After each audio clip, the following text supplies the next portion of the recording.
Om Namo Bhagavate Vasudevaya. Om Namo Bhagavate Vasudevaya. Om Namo Bhagavate Vasudevaya. Om Ajnanatimidandhasya Jnananjanashalakaya Chakshurunmilitam Yena Tasmai Shri Gurave Namaha. Shri Chaitanya Manobhishtam Stapitam Yena Bhutale Swayam Rupa Kadamahyam Dadati Swapadantikam Vandeham Shri Guru Shri Yuta Padakamalam Shri Gurun Vaishnavamsha Shri Rupam Sagrajatam Sahagana Raghunathan Vitantam Sajivam Sadvaitam Savadhutam Parijana Sahitam Krishna Chaitanya Devam Shri Radha Krishna Pada Sahagana Lalita Shri Vishakhan Vitamsha He Krishna Karuna Sindho Deenabandho Jagatpate Gopesha Gopika Kanta Radha Kanta Namoste Tapta Kanchana Gaurangi Radhe Vrindavaneshwari Vrishabhanu Sute Devi Pranamami Shri Hari Priye Vancha Kalpatarubhyascha Kripa Sindhubhyev cha Patitanam Pavanebhyo Vaishnavebhyo Namo Namaha Namam Vishnupadaya Krishna Pristhaya Bhutale Srimate Bhaktivedanta Swami Niti Namine Namaste Saraswate Deve Gauravani Pracharine Nirvishesha Shunyavadi Paschatya Deshatarine Jai Shri Krishna Chaitanya Prabhu Nityananda Shri Advaita Gadadhar Shivasadi Gaura Bhaktavrinda Hare Krishna Krishna Krishna Hare Hare Hare Rama Rama Rama Hare Hare Hare Krishna. So welcome back to another session of Wisdom of Srimad Bhagavatam. So till now we have discussed 5 chapters of the first canto, and we are going to talk about the 6th chapter today of the first canto, which is called Conversation between Narada and Vyasadeva. Very beautiful chapter. It explains how Nārada Muni, from the son of the maidservant, how he became Nārada Muni. So it is quite enlightening for all the sadhakas, all the practicing devotees. It gives quite a lot of good instructions for all of us, and we will see those in today's session. But before we start on chapter 6, let's do a quick recap of chapter 5. So in the beginning of chapter 5, Narad Muni glorifies Vyasadeva. So Narad Muni had just appeared in front of Vyasadeva. Vyasadeva has worshipped him, offered him seat, and now his Narad Muni is glorifying Vyasadeva. Vyasadeva is a disciple, but Narad Muni is glorifying him. So, and then after glorification of his birth, saying that he is Parasharya, he is Mahabhag, very fortunate, and then also he is Brahman realized. After that, he's saying that, are you satisfied by identifying the body and the mind to be the self? Are you satisfied with that? So that is what Narad Muni is asking. And Vyasadeva admits that he's dissatisfied. He's saying that I'm dissatisfied. He glorifies the Narad Muni and asks about the root cause of his dissatisfaction. And while doing that, he also glorifies Narad Muni, saying that you're saying that I'm Parasharya, I'm the son of Parashar Muni, but you are a Atma Bhavatma Bhutam, like offspring of the self-born, which is Brahma. And you are saying that I am Brahman realized, but you are Bhagwan realized. You're saying I am fortunate and because I have some knowledge, but you are Agada Bodham, that you are man of unlimited knowledge. So after that, Narad Muni, as an expert physician, he immediately gives the diagnosis that why Vyasadeva is dissatisfied. So he gives two reasons. First one, that there is insufficient glorification of Lord's glories. So even though Vyasadeva has written so many scriptures, but he has focused mainly on the four Purusharthas. That is the second problem. So more emphasis is given to the four Purusharthas: Dharma, Artha, Kama, and Moksha. And Narad Muni explains to Vyasadeva that when you actually explain all of this, people forget about Dharma and Moksha, and they will just focus on Artha and Kama. They will just focus based and giving your name because you have given all these processes. So they will take those and all these remaining things that they will just ignore. So insufficient broadcasting of Lord's glories and too much emphasis being given on four Purusharthas is because you are dissatisfied. And Narad Muni explains that without Krishna, everything is useless. So without Krishna, if the scriptures are written, then they are like pilgrimage place of crows. And with Krishna, even the scripture which is not perfectly written is also very valuable. Then without bhakti for Krishna, all the other paths just agitate the mind. But with devotion for Krishna, with bhakti, even if we fall down, there is no loss. Then without Krishna, even if even if we do our swadharma and we do it perfectly well, it is still of no use. It will give no gain. But with Krishna in our life, even if we give up the swadharma, then there is no loss. So that is how Narad Muni is emphasizing of having our focus on Lord Shri Krishna. Because adding Krishna into our life will make it valuable. And even if we do so many other things, if Krishna is not there in our life, it is of no use. So he is emphasizing that how Vyasadeva has to write, has to focus on Krishna-katha. And to explain to Vyasadeva how this bhakti and Krishna surcharged atmosphere can change one's life and how people will feel satisfied. So he explains his own story. And he explains that he was a son of a maidservant. And this is actually in the previous kalpa. Kalpa means a day of Brahma. So he says that in the previous kalpa, I was son of a maidservant. So he's explaining that I did not have a good parentage. I was very poor. I had no education and I had no beauty. But somehow or the other, like some Bhaktivedantis came and for 4 months they stayed in the village that I was there. And my mother was serving them because she was a maid servant. And because of that, I also served these devotees. And just once, with their permission, I took their remnants. I took Mahaprasadam of these devotees.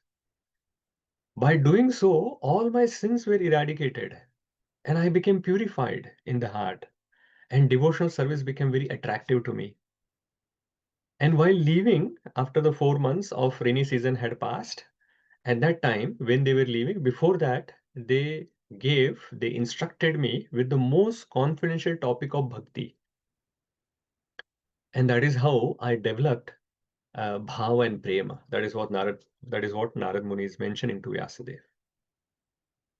And then he has concluded his story and he's giving a concluding advice to Vyasadeva. He's saying that describe Lord's activities because the Lord's activities are going to satisfy the hankerings of the learned people and also mitigate the miseries of common people. There is no other way.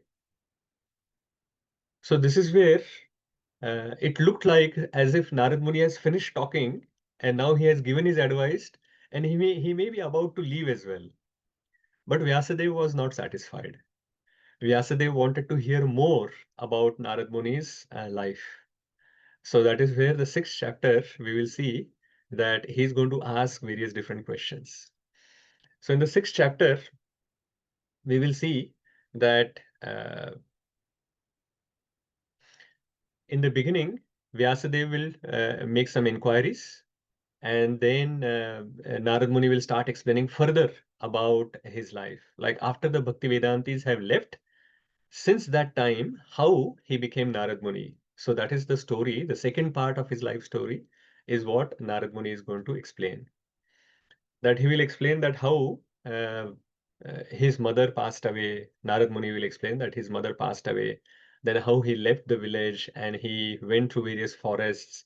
And then how by Lord's mercy he got the darshan of the Lord, and how Lord instructed Nārada Muni, and then how Nārada Muni perfected his life, and then he will conclude and he will leave. So that is how the flow of this chapter is going to be. So let us begin with this chapter 6. Conversation between Narada and Vyasadeva. Text 1. Suta uvacha evam nishamya bhagavan devarshirjanma karma cha bhuya prapachatam brahman vyasa satyavati sutaha. Yes, Vidhi Mataji, and then Surananda Prabhu. Sutta said, O Brahmans, thus hearing all about Sri Narad's birth and activities, Vyasadeva, the incarnation of God and son of Satyavati, inquired as follows. Hare Krishna. Hare Krishna. So Suta Goswami is explaining that, so this is, remember the Suta Goswami is talking to Shaunakadi Rishis. And inside that, because Shaunakadi Rishis have asked about all the history of Bhagavatam and how Vyasadeva was inspired, all of that, all of those questions that the Shaunaka Rishi and others have asked, that is why Suta Goswami is explaining this pastime. So Suta Goswami is saying that upon hearing these questions, or hearing all about Shri Narada's birth and activities, Vyasadeva wanted to know more. And this is very natural, to know more and more about our spiritual master. So this is why Vyasadeva is asking further questions to his spiritual master, Narada. So in the first question, in the second text onwards, he will ask, Vyasa uvacha vipravasite vijnanadrishtubhistava vartamano vayasyadde tata kim karod bhavan. Hare Krishna Prabhuji. Translation. Sri Vyasadeva said, what did you, Narada, do after the departure of the great sages who had instructed you in scientific transcendental knowledge before the beginning of your present birth? Yes, Prabhuji. So Vyasadeva is asking, what did you do after they depart? Like these great sages who instructed you in scientific knowledge, he's saying, Vijnana. So these sages, before leaving, they gave Vijnana to Nārada Muni, or the son of a maidservant in the previous life of Nārada Muni. So he's asking, what did you do after that? This Vijnana was given to you. So how did you use the Vijnana? And your initiation was done. So you got initiated from them. So after that, what has happened?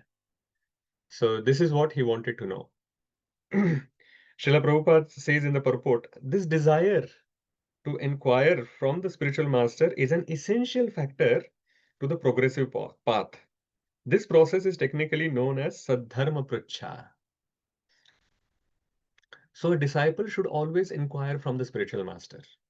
And here, Vyasadeva is specifically asking about the life of Nārada Muni. But apart from that as well, asking from spiritual master is Sadharma Pracha. Let's go to the text 3. He will ask further questions. Swayam bhuvakaya vritya varatitam te param vayah katham chedam udasrakshihi kale prapte kalevaram. Yes, Mantra Mulan. Hare Krishna Prabhuji. O son of Brahma, how did you pass your life after initiation? And how did you attain this body, having quit your old one in due course? Thank you. Thank you, Prabhuji. So he's asking, please tell me about life after initiation. Your life after initiation. What did you do?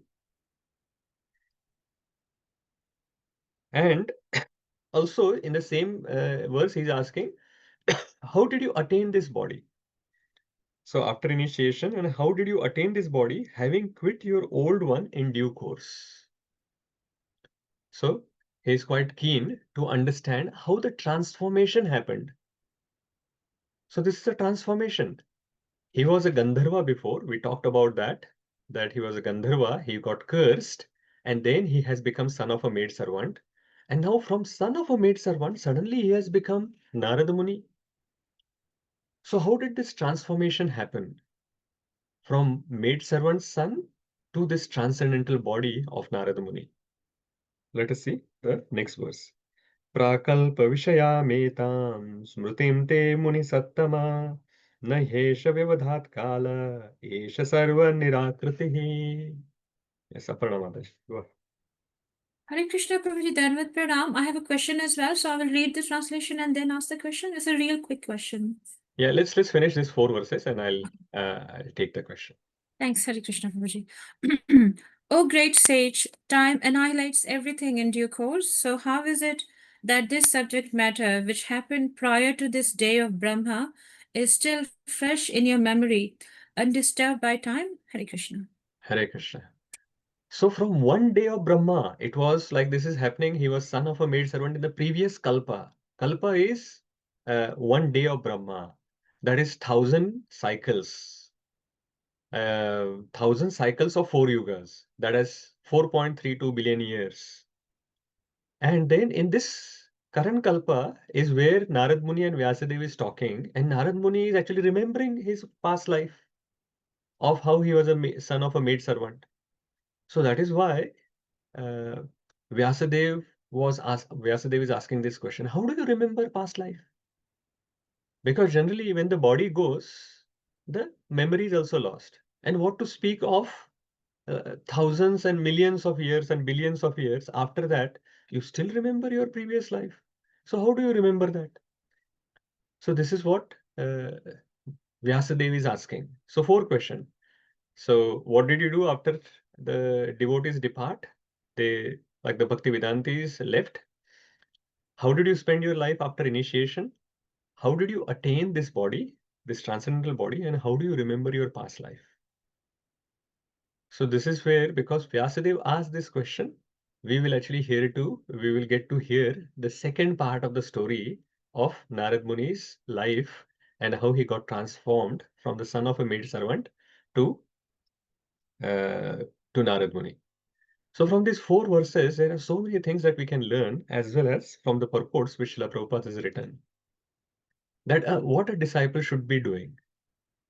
So a disciple should inquire about the spiritual master, inquire from the spiritual master. So both.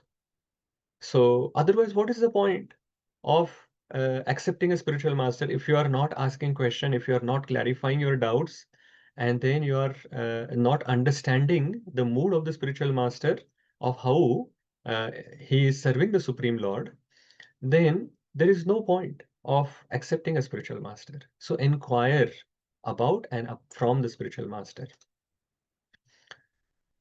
And we should understand that initiation is just a beginning of the spiritual life.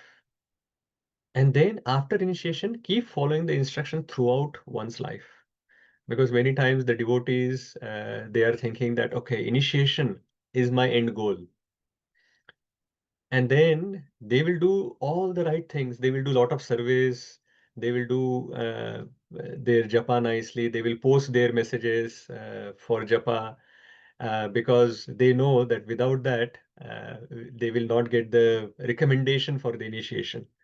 But after the initiation, then they are thinking, now I'm done. Now there is no more requirements to follow. No, this is just a beginning.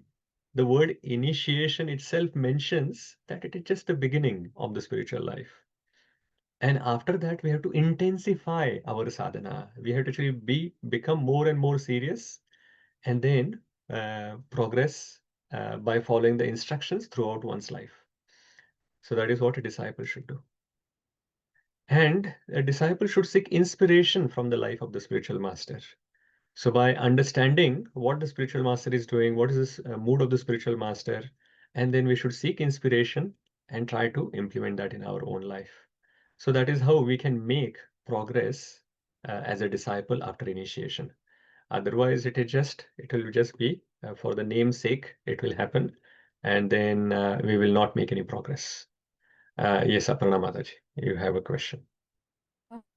Hare Krishna Prabhuji. My question was, so Narada Muni, while he was in the life of, he was like a son of a maidservant, and then Bhaktivedantas came. My question was, did they really formally initiate him, or was it just because merely being in their presence and eating the remnants of their food, Narada Muni got like kind of all their, what they call it, scientific transcendental knowledge? So how exactly did it happen, Prabhuji? Yeah. So I think in your probably mind, possibly the initiation means that yajna has to happen and some name has to be given. That is how the initiation happens. Something formal, Prabhuji, not like yajna as such, but something formally that, Guru is passing his kind of thing and he's accepting him as his disciple kind of thing. So that is in my mind. Yes, that's right. Yeah. So if you remember at the end of the last chapter, we saw and before leaving that place, they passed him the confidential knowledge of bhakti to the son of maidservant. So that is their special mercy that they have passed on. So that is like an initiation. They have specifically given instructions to him. Otherwise, why will anyone give instructions to him? So that is being referred by Vyasadeva as initiation. That initiation is not that yajna or whatever that is happening. That is also important, but it is just external. Externally, it is happening. We are taking a vow in front of all the Vaishnava community. But the main change should happen that this acceptance of Guru and disciple has to happen in your heart. So that is what has happened there. Just like in Srila Prabhupada's case as well. He met Bhaktisiddhanta Saraswati Maharaj in 1922. And since then, he had already taken his instructions, Bhaktisiddhanta Saraswati Maharaj's instructions to his heart. And after 11 years, actually, he got initiated formally in 1933. So it was not that only from 1933 he has accepted Bhaktisiddhanta Saraswati Maharaj as his guru. He accepted him from 1922. So within the heart, only the external ritual happened at 1933. So similarly for the son of a maidservant, Nārada Muni, in the previous life, he accepted them, all these devotees as his guru, and he did service to them. He asked questions, he accepted instructions, and then he continued his life as per their instruction. And that is what a disciple should be doing. So that is how he is the disciple of them, and they are his guru. Great, Prabhuji, that makes sense. So thank you so much. And at that age, Narada Muni was qualified according to the Bhaktivedantas to receive the scientific transcendental knowledge, Prabhuji, because he was very young. He was a child, right? He was like 5 or Yeah, 6 years old. 5 years. But Prahlad Maharaj received the knowledge within the womb. So 5 Yes. years is like quite grown up, isn't it, as Good compared to grown up. that? Okay. That makes sense. Thank you, Yeah, Prabhuji. yeah. Krishna. But that is right. So bhakti can be started at any time. We can't say that, oh, this age is not the right age for receiving this knowledge and progressing in bhakti. No, the age is not a bar. Like if Prahlad Maharaj can receive it within the womb, Dhruva Maharaj and the son of a maidservant can receive it at the age of 5, then definitely we can also make progress by receiving the knowledge at this time. Sure. Thank you, Okay, Prabhuji. so fine. So now Narad Muni is actually explaining what happened after those Bhaktivedantis have left. So verse number 5. Narada Uvacha भिक्षुभिर्विप्रवसिते विज्ञानादृष्टुभिर्मम वर्तमानो वयस्याद्ये तत एतदकारशम्. Yes, Adi Devi Mataji and then Uma Mataji. Sorry, Prabhu, I was late today. We had the Vyasa Puja late into the morning. So That's fine, Mataji. Please yeah. continue. Okay. So this is chapter 5, isn't it, Prabhuji? Mataji, it is chapter 6, verse number 5. Chapter 6, verse 5. Sorry. Okay. Sri Narada said, "The great sages who had imparted scientific knowledge of transcendence to me departed for other places, and I had to pass my life in this way." Thank you, Hare Krishna. Hare Krishna. So, Nārada Muni is saying that the great sages who had imparted scientific knowledge. So, Vijnana was imparted. So, this realized knowledge and in a very practical way was given to Nārada Muni in his previous life. And Srila Prabhupada explains in the purport that there was a tangible change in his life, although he was only a boy of 5 years. That is the important symptom visible after initiation. So, after initiation, some tangible change in our life has to come. So, we may be leading our life in a particular way before, and in that particular way means our whimsical way, whatever our mind says that we will do this, we will do that, sometimes this, sometimes that. But after initiation, we should be leading it based on the instructions of our spiritual master. Otherwise, what is the use? So this is what is mentioned. There was a tangible change in his life. He started following the instructions which were given by his spiritual master. This realized knowledge which was shared by them with him. That is how he started implementing his life. And that transformed his life. So this transformation is required. The spiritual process is for transforming our life. If this transformation is not coming, then it is just spiritual entertainment. Many people in Bharat, they go for these 7 days of Bhagavad Katha.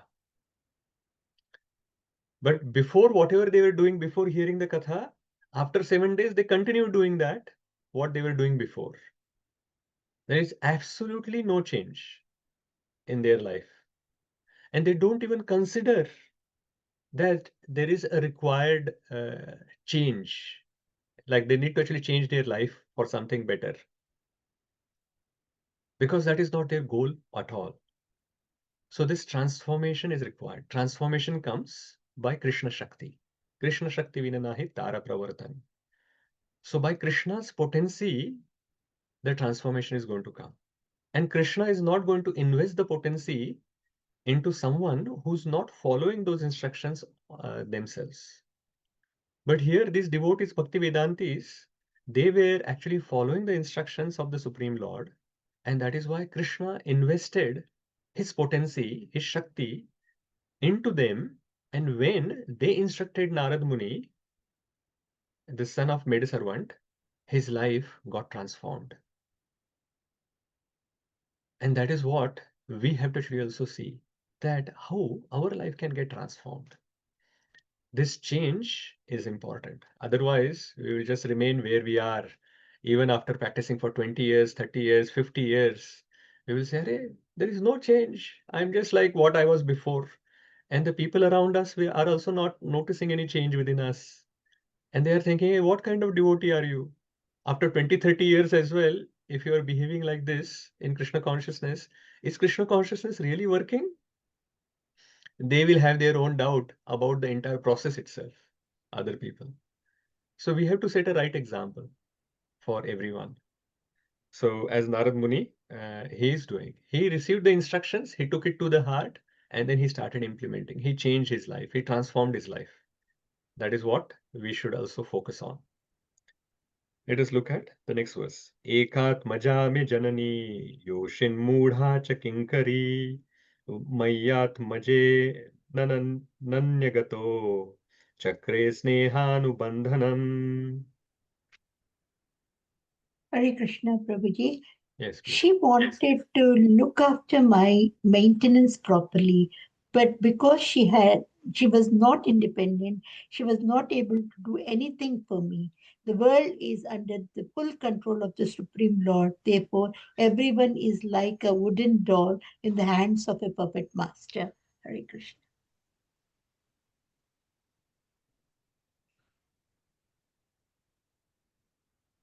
Did you read number 6? Oh, Or 7? sorry, Prabhuji. I read 7. 7. I'm sorry. Yeah, I'm I'm a bit sorry. confused. Okay. I was the only son of my mother, who was not only a simple woman, but a maidservant as well. Since I was her only offspring, she had no other alternative for protection, and she bound me with tie of affection. Hare Krishna. Sorry. Hare Krishna. So Nārada Muni is explaining that I was the only son of my mother, and she was a single mother. So the father wasn't there. So so single mother looking after the child, and he is so cute, nice, 5 years old, very good, wonderful age. And he is explaining that my mother was very simple, working as a maid servant, and she had no other alternative for protection. So for a mother, like when the child grows up, the child will provide the protection. And the child, when he is grown up, he will also look after the mother. And because they were just two of them, the mother and the son, there was this bond of affection. Sneha Anubandhana was there between the two. So they were tied with this tie of affection. So this actually indicates that possibly when these Bhaktivedantis were leaving the village, Nārada Muni, like this boy, 5 years old, he also wanted to leave with them. But because there was this tie of affection that he had with his mother, he did not go. And he could not go. So that is what has happened. So because he loved his mother and there was this affection was there with the mother, and he was the only protection, or the what is mentioned, that she had no other alternative for protection apart from him in future. Currently, she is protecting him. So because of that, he couldn't go. He couldn't go with them. Let us look at the next verse. Saswat tantra na kalpa siddh yogakshemam mamechhati ishasya hi vashe loko yoshadaru mayi yatha. Yes, Raju Prabhu, please go ahead. Hare Krishna Prabhuji. She wanted to look after my maintenance properly, but because she was not independent, she was not able to do anything for me. The world is under the control of the Supreme Lord. Therefore, everyone is like a wooden doll in the hands of a puppet master. Hare Krishna. Hare Krishna. So he's explaining further that my mother had a strong desire that she should look after me nicely and provide for me everything that I wanted. So she was wanting to maintain me properly, but because she was not independent, because she was still working as a maid servant and she had to actually follow the instructions of her master there, under whom she was working as a maid servant. So because of that, and she was just earning very little, so that is why she was not able to look after and maintain this son very nicely. And it is mentioned that the world is like under the full control of the Supreme Lord. We may have lots of desires that I want to do this, I want to do that, but not all of those desires will be fulfilled. Why? Because the world is under full control of the spirit of the Supreme Lord, and therefore everyone is like a wooden doll. It is said that everyone is like a wooden doll in the hands of the puppet master. Just like the puppet master is actually controlling those wooden dolls, similarly, we are getting controlled like that. Of course, through the agency of Maya, the Lord doesn't directly do, but finally Maya is controlled by the Supreme Lord and Maya is controlling us. So that is why the Lord is controlling us like that. And it is not that they are randomly doing anything. It is based on our own previous karma only. We are getting those results and reactions. So that is how it is. So only, so these 3 verses it was explaining that how mother and this child had this affectionate bond. Mother had a strong desire to maintain, but still she couldn't maintain properly. Now the 8th verse. Aham cha tad brahmakule ushivans tadu Pekshaya Digdesha Kala Vyutpanno Balaka Panchahayanaha. Hare Krishna Prabhuji. When I was a merged child of 5 years, I lived in a Brahmana school. I was dependent on my mother's affection and had no experience of different lands. Yes, he was totally dependent on mother. So the 5 years old child, like what else he could do? And he had never gone out of the village. So he has no experience of different lands. And this is important to know that he had never gone out of this village. He had no experience. Still, how he decided to go out of the village and then he went through so many forests afterwards. Next verse. Ekada nirgatam dekehad duyhanti nishigam pathi sarpo dashatpada sprushtaha krupanam kala choditaha. Bathroom jacket. Go away. Go. I'm muting you, Pamendra Prabhu. Sudharma Mataji, Sudharma Prabhu, please go ahead. Hare Krishna Prabhuji. Once upon a time, my poor mother, when going out one night to milk a cow, was bitten on the leg by a serpent, influenced by supreme time. Thank you, Prabhuji. So she, the mother, a maidservant, she had to actually do her job at a particular time. So one fine day, she wanted to milk a cow at the night time. And when she went there, she couldn't see because it was night time. She couldn't see the serpent was there, and the serpent bit her on the leg. And that is how she passed away. And it is explained that this was influenced by supreme time. So this is such a big thing that has happened now, big change and big challenge has come in the life of this son of a maidservant, only 5 years old. He had no other way of protection. Like he had nothing, right? As we have seen, he was he had no other relatives. There was no father. Mother was the only support that he had, and he was completely dependent on mother's affection. And he had never gone outside. We already knew that he was very poor, and he had no education. So nothing was there. And in that situation, the only support that he had is also gone. So this is like a big challenge in his life. Let us read a small purport that is there. Sadashiv Prabhu, please go ahead. Hare Krishna Prabhuji. This is the way of dragging a sincere soul nearer to God. The poor boy was being looked after only by his affectionate mother, and yet the mother was taken from the world by the supreme will in order to put him completely at the mercy of the Lord. Thank you. Hare Krishna. So if you are sincere in our spiritual practice and wanting to make progress, and we are praying for it, that we are wanting to make progress and we are really, really desiring for it, then whatever is the obstacle in our path, whatever is the obstacle in our material world that is there, that will be taken away by the Supreme Lord, so that we will be fully dependent on the Lord. We may have some material shelter. So we may be actually taking a shelter of our investments that we have done. We may be taking shelter of our bank balance. We may be taking shelter of our relatives, friends, or whatever.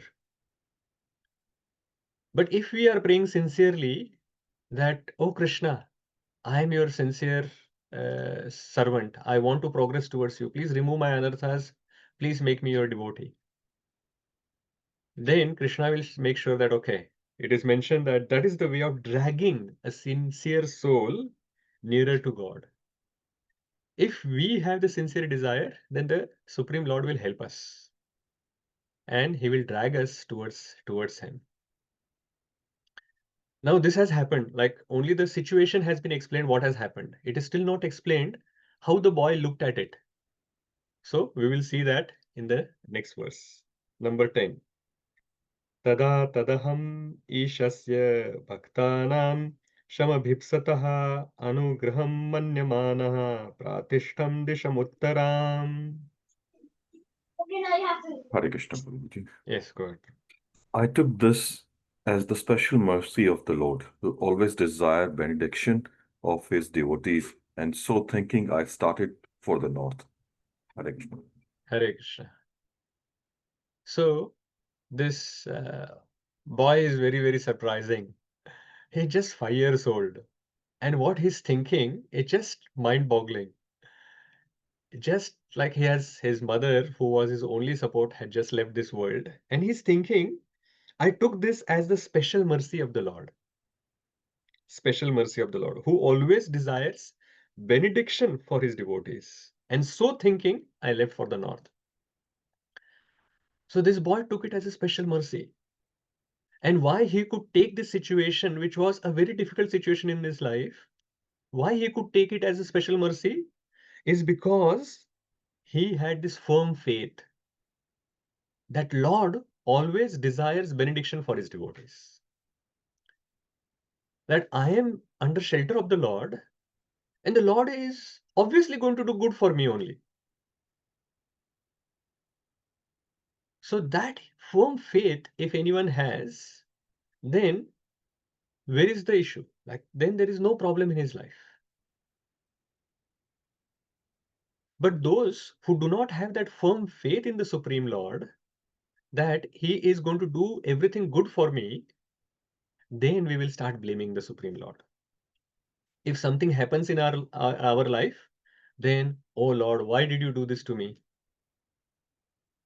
I am doing this bhakti for you. I am chanting 16 rounds for you. I am following 4 relative principles. I have taken diksha. And now you are doing this to me? I thought you are going to remove all the obstacles from my life. No, Krishna did not say that he is going to remove all the obstacles. Lord Shri Krishna said that he will give us the power and the support by which we can actually go through it. So he did not. So the ordinary sadhakas would blame the Supreme Lord. But this child thought that the Lord always thinks good for his devotees. And he had this great faith. And because of that, he had this gratitude towards the Supreme Lord. And this is what we can learn from this child. That we have to show gratitude. We should have faith in the Supreme Lord instead of always having this complaining attitude. So we can always complain in our life. Anything happens in our life, if this devotee does this to me or that devotee does this to me, it is easy to complain. But that is not a symptom of a devotee. The symptom of a devotee is when we can show gratitude. So gratitude is important. Complaining attitude everyone has. We have to give that up and develop gratitude for the devotees and for the Supreme Lord. Only then we will make progress. Only then we will see this reversal in our life as an opportunity to progress towards the Supreme Lord. And there are so many examples like that in the scriptures, in Srimad Bhagavatam itself. So like Vidura, he was asked to leave Hastinapur by Duryodhana for giving some good advice to Dhritarashtra. Of course, it was against Duryodhana. That's why Duryodhana became very, very angry. And he asked Vidura to leave and just go away from Hastinapur with just this breathing air that is there in his body. That is what he can take away. No other wealth, nothing he can take away. So that means he was just sparing his life. Otherwise, everything else is confiscated from him. And Vidura would have thought, Arey, my whole life I have given to you, Dhritarashtra. You are so sinful, but I still stick with you, giving you good advice from time to time. And now you are doing this to me. You are not even interfering in this situation. Your son is saying this to me. No, he did not say anything like this. He thought, Arey, this is a good opportunity. I can go away from this politics and I can meet some good sages. And he did that. He actually met Maitreya Rishi, and then he gained the knowledge that was imparted by Lord Shri Krishna to Uddhava, and Maitreya Rishi was present there. So Maitreya Rishi imparted that knowledge to Vidura. Then, of course, the Parikshit Maharaj's example is coming in this canto a little later. He was cursed to die in 7 days. And he would have thought, "Arey, such a simple mistake that I did. And now you have cursed me to for 7 days. Sorry, die in 7 days. Is that even fair? I'm not an ordinary devotee. I'm a pure devotee, right? I was protected by the Supreme Lord within the womb. And now you're cursing me. This small boy is cursing me. Is that even logical?" No, he did not complain about it. He just gave up all his material attachments and went to the bank of Ganges, and he wanted to hear Krishna-katha from the sages. So whether the situation is good or bad, it actually depends on how we perceive it. If we start thinking that this is something bad that has happened in my life, then of course all your situation will be like that, and your mind will be actually thinking that it is really bad, and that is how our life will become miserable. So the situation, whether it is good or bad, it all depends on how we perceive it. For a pure devotee, the calamities are actually opportunities to increase their dependence on the Supreme Lord. Many of you would be knowing this famous verse in Kunti Maharani's prayer. Vipada santuta shashwad tatra tatra jagadguru bhavato darshanam yatsyad apunar bhavadarshanam. So Kunti Maharani is saying that all those calamities which have come into my life, I want them to happen again and again. Why? Because that means that I will be always seeing you. Because in the calamities, that period of calamities, you are always there with us. And when now the calamities are over, you are leaving. So she is saying it is better that calamities come in my life so that I can have your association rather than not having any calamities and you going away. So that is the desire. And this boy is also showing this attitude of all these wonderful devotees. Actually, it is mentioned in the previous verse as well that this situation happened by influence by the supreme time. So everyone has to die anyway on like one day. So it is not that because he became a devotee, that's why his mother died. His mother was going to die anyway because of the influence of time. If he wasn't a devotee, then he would have got devastated. That what can I do now? Now I have no one to look after. I am only 5 years old. Who's going to feed me? What is going to happen to me? All of those problems would have come into his mind. But because he has become a devotee, he had firm faith in the Supreme Lord. That the Lord is looking after everyone. So he will look after me as well. So actually bhakti gave him the ability to face this reversal in life. Without bhakti, he would have got devastated. But with bhakti, he actually got the strength to go through this situation. And this material world is dukkhalayam, ashashvatam. It is dukkhalayam, so dukkha is going to come. We can't imagine or expect that in dukkhalayam we are going to get some sukha. That's a wrong expectation.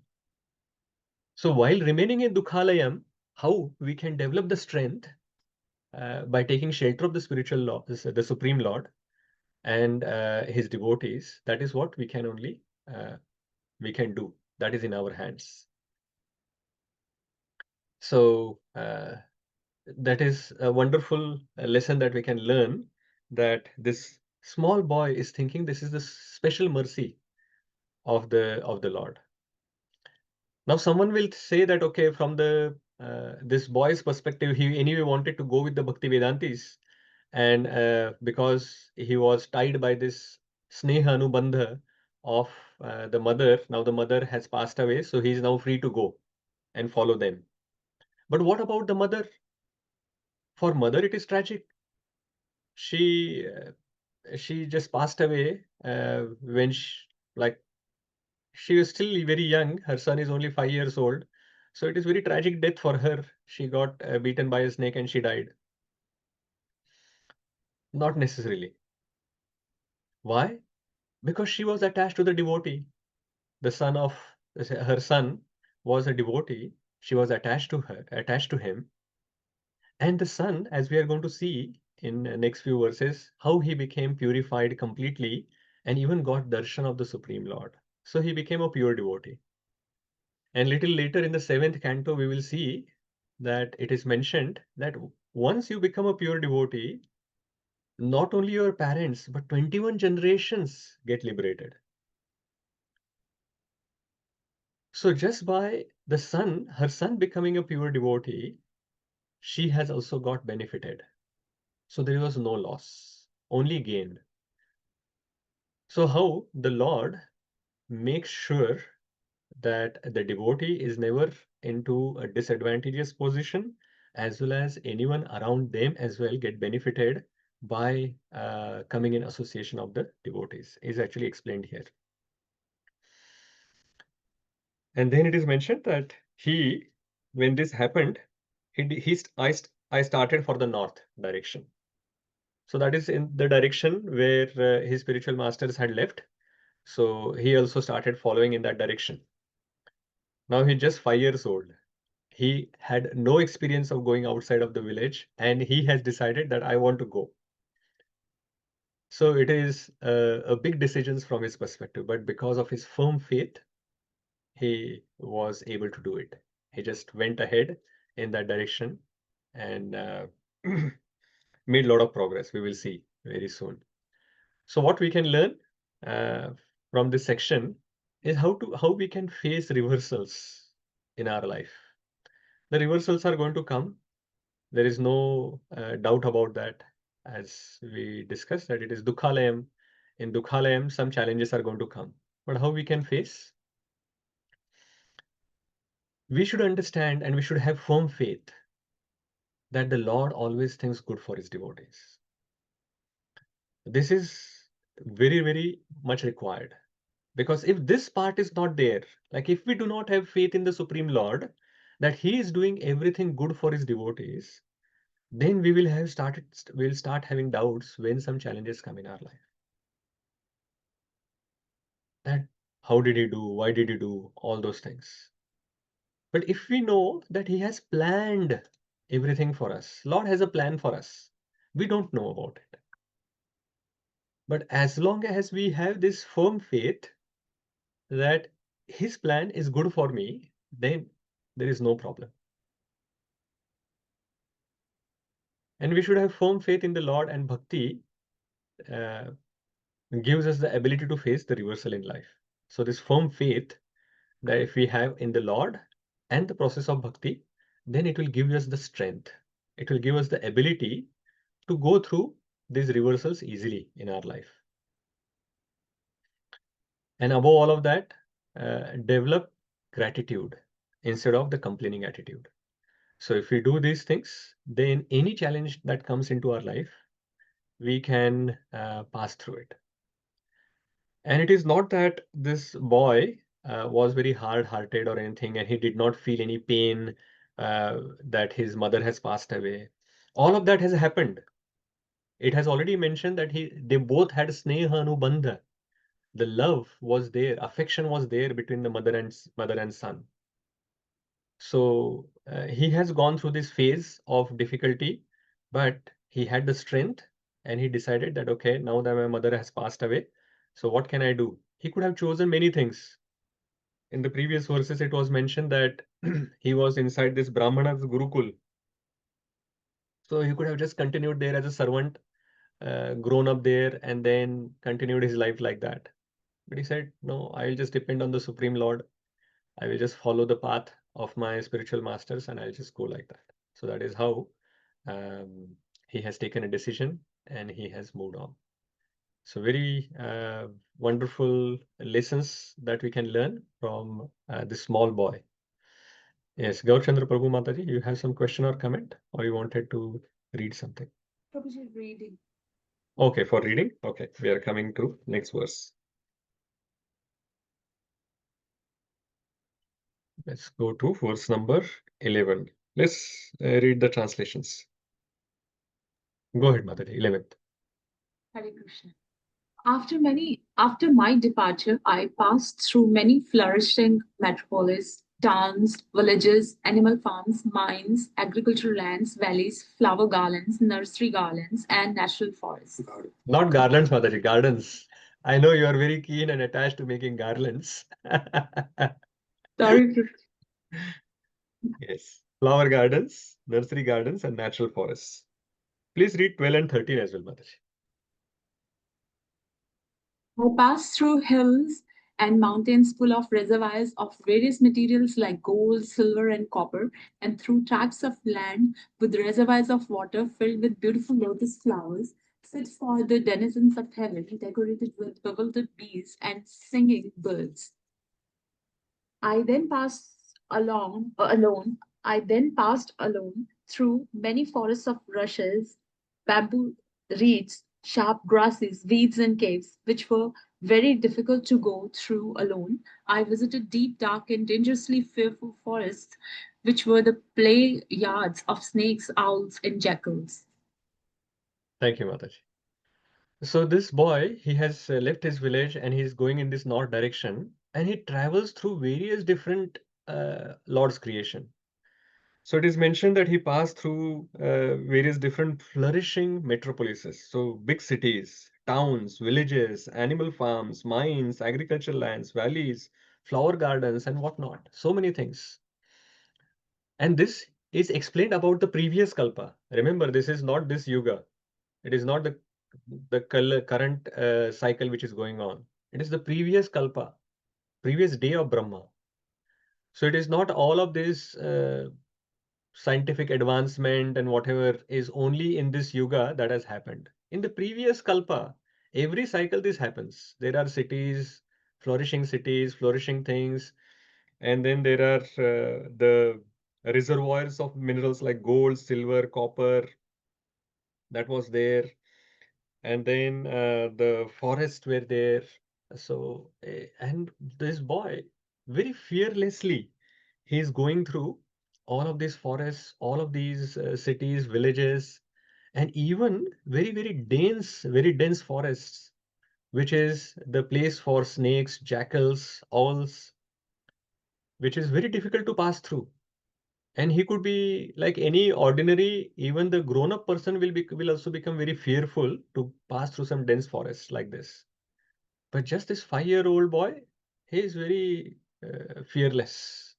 He's just going through this forest. And Srila Prabhupada, in the purport of 13th verse, he is explaining like how a mendicant, a parivrajacharya, a sannyasi who's a parivrajacharya, he should just depend on the Supreme Lord. He should be fearless, and he should travel through all these difficulties just to increase their dependence on the Supreme Lord. So that is what is like a parivrajacharya, a sannyasi should do. And this boy who just 5 years old, he's doing this. He's already a parivrajacharya. He's a sannyasi who's passing through the forest, lands, and whatever at the age of 5. Let's go ahead. Next verse, 14th verse. Who wants to read translation? Gaur Chandra Prabhu, you want to read? Thus traveling, I felt tired both bodily and mentally, and I was both thirsty and hungry. So I took a bath in a river lake and also drank water. By contacting water, I got relief from my exhaustion. Hare Krishna Prabhuji, I have a question as well. Shall we ask later? Yeah, let's go through a few more verses till 19. We'll complete this section, and then we will come to some questions. Okay. So this boy is traveling through these forests, and at one particular point in time, he felt very exhausted bodily and mentally. He felt very fatigued, very exhausted bodily and mentally, and he was very thirsty and hungry. So what he did, he saw this beautiful lake, and he took bath there, and he also drank some water. And by coming in contact with water, he got some relief from exhaustion. He felt a little bit enlivened. So then, what he did? Yes, Srinivasa Mataji, translation for 15. After that, under the shadow of banyan tree in an uninhabited forest, I began to meditate upon the super soul situated within, using my intelligence as I had learned from liberated souls. Yes, thank you, Mataji.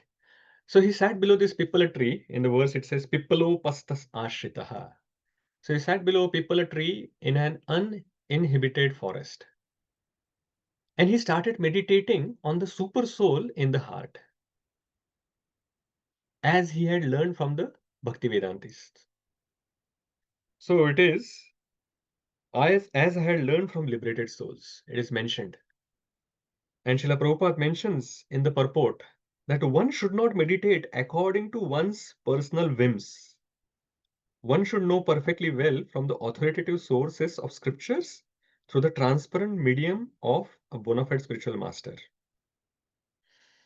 So the spiritual path, if we want to make some real good progress, then we can't just follow anything based on our own personal whims. That way we are not going to make any progress.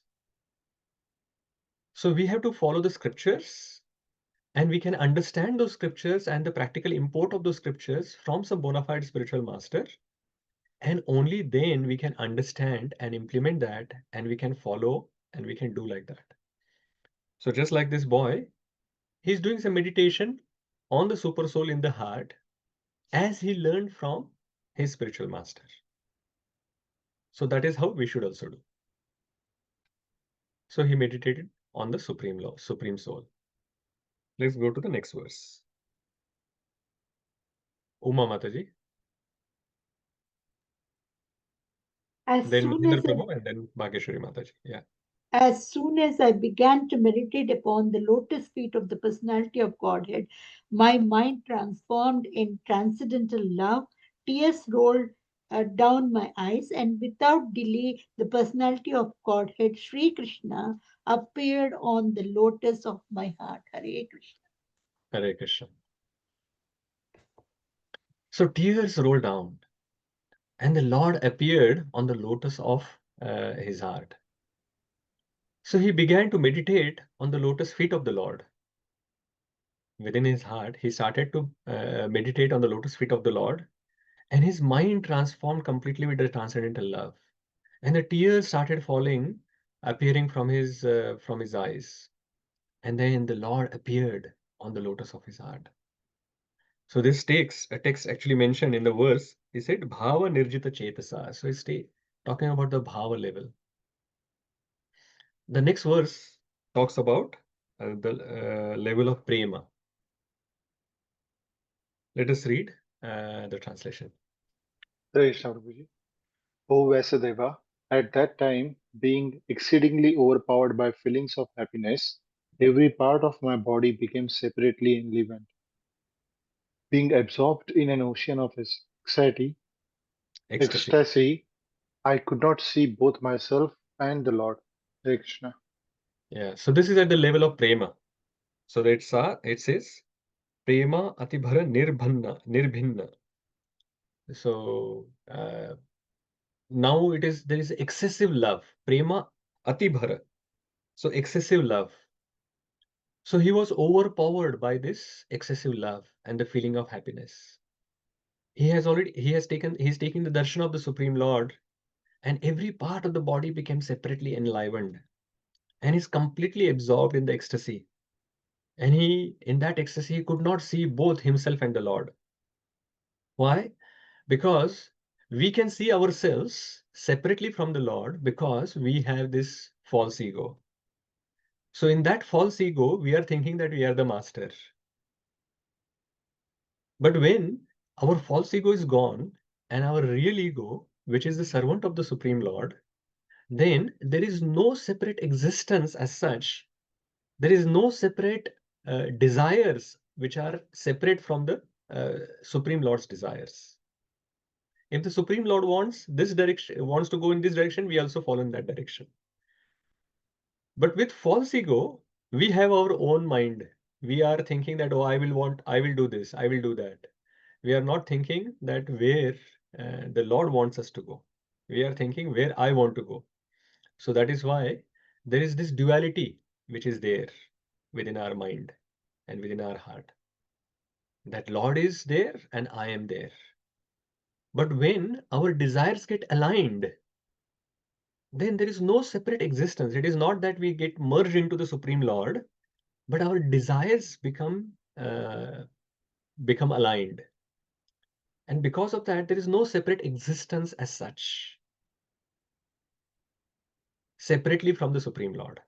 So that is what he's saying. Now he is completely in ecstasy and completely aligned with the desires of the Supreme Lord.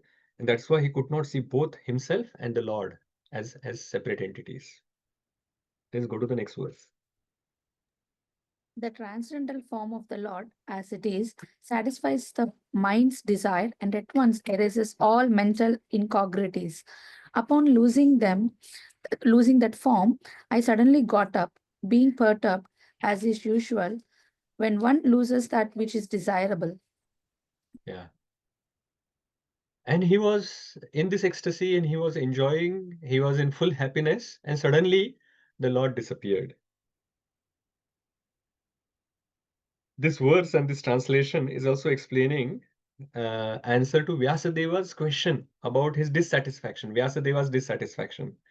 What he's saying is the transcendental form of the Lord as it is satisfies the mind's desires and at once erases all mental incongruities.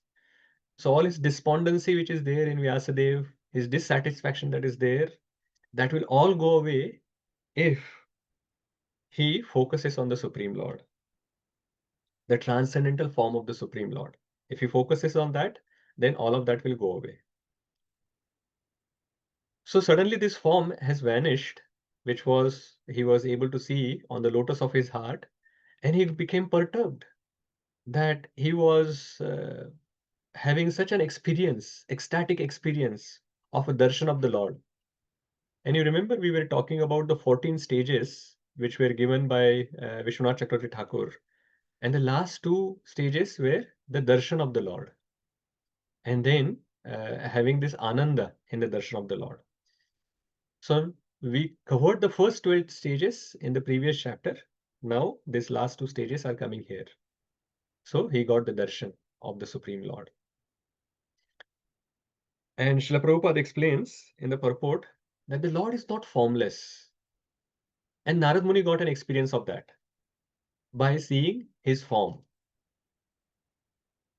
And Srila Prabhupada is explaining that Lord's form is completely different from whatever other forms that we have seen in this material world. And nothing in this material world or no form in this material world gives us the satisfaction. But the Lord's form will give us the satisfaction. It will satisfy the mind. So now this form is gone. The boy starts lamenting. I suddenly got up, being perturbed as is usual when one loses that is which is desirable. His only desire is to now see the Supreme Lord. He has taken the darshan once and he wants to see that again and again. That is his only desire. And now what he was desiring, that is the only desire that he had, and he's not able to see that. So he became very perturbed, very disturbed. So seeing this, what happened? 19th verse. Who's next to read? Okay, Aminder Prabhu, go ahead. Hare Krishna Prabhuji. I desire to see again that transcendental form of the Lord, but despite my attempt to concentrate upon the heart with eagerness to view the form again, I could not see him anymore, and thus dissatisfied, I was very much aggrieved. Hare Krishna. Thank you. So despite his effort, he was trying very hard to see the Supreme Lord, but he was not able to see. So Srila Prabhupada has written a very wonderful purport. It's a small purport. Let us read that entire purport. Who wants to read? Yes, Vidhi Mataji, please go ahead. There is no mechanical process to see the form of the Lord. It completely depends on the causeless mercy of the Lord. We cannot demand the Lord to be present before our vision, just as we cannot demand the sun to rise whenever we like. The sun rises out of his own accord. So also the Lord is pleased to be present out of his causeless mercy. One should simply await the opportune moment and go on discharging his prescribed duty in devotional service of the Lord. Nārada Muni thought that the Lord could be seen again by the same mechanical process which was successful in the first attempt. But in spite of his utmost endeavor, he could not make the second attempt successful. The Lord is completely independent of all obligations. He can simply be bound up by the tie of unalloyed devotion.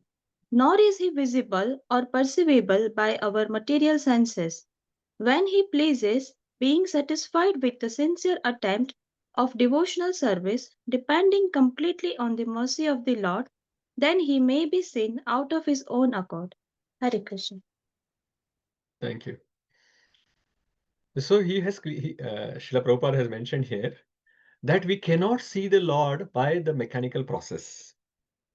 So we may think, like we may get some our own experiences sometimes by Lord's mercy, and then we may think that, oh, I did like this, and then I got this experience. Let me repeat the same process and I will get the similar experience again. So here the answer is given. The mechanical process is not going to give us the mercy of the Lord. So here the boy thought that, oh, I went to this place. I took I took bath into the lake, and then I drank the water, and I sat under the pipala tree, and then I was meditating on the heart, at the lotus feet of the Lord in the heart, and then the Lord appeared. So this is the step-by-step process I will follow again. So because he is not getting the darshan, he will think that, okay, let me take the bath again. Let me drink the water again. Let me again go and sit under the tree. Let me again focus on the lotus feet of the Lord, and then again I will get the darshan. No. So this process, if we actually think that, okay, this process actually has given me this darshan of the Lord, then we have missed the point. The darshan completely depends on the mercy of the Lord. We cannot demand the darshan, just like we cannot demand that whenever we want that the sun should rise.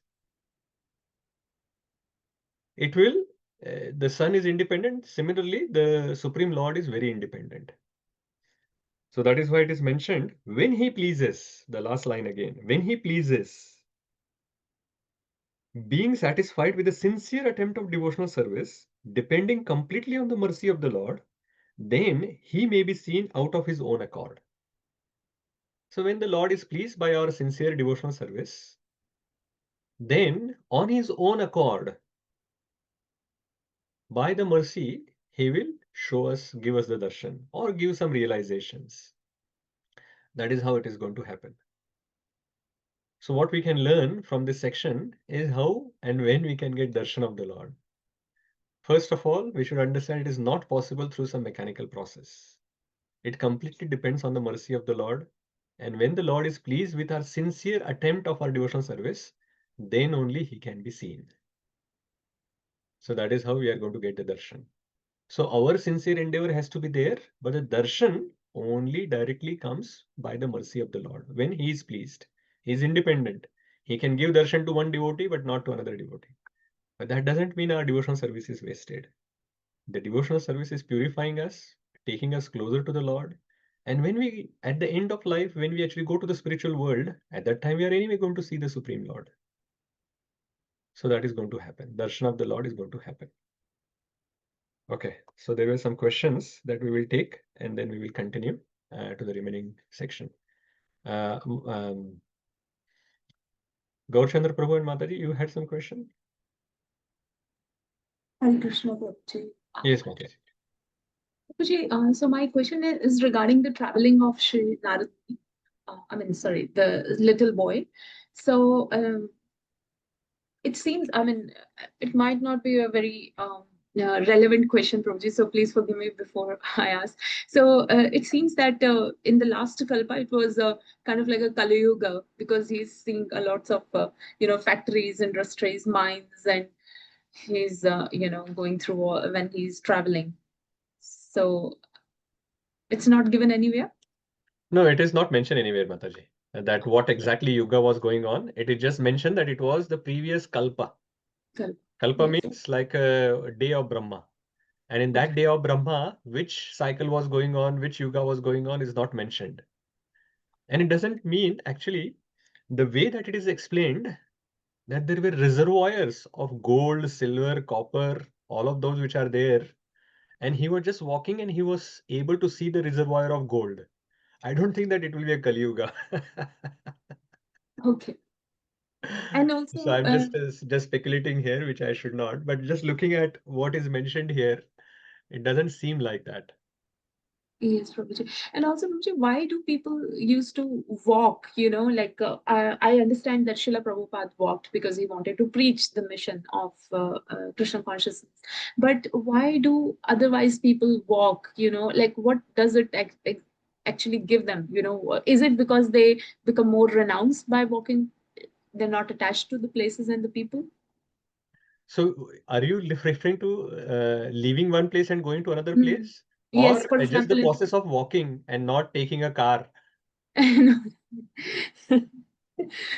Prabhuji. I mean, like, I mean to say that in previous, like these days, there is no, I mean, of such facilities available. But in previous days, like people used to walk into jungles and they used to walk. For example, this little boy is walking through various Yeah. places. So it is mentioned that all these mendicants, their goal is, their only goal is that they have actually received this Krishna consciousness and they want to pass it on to others.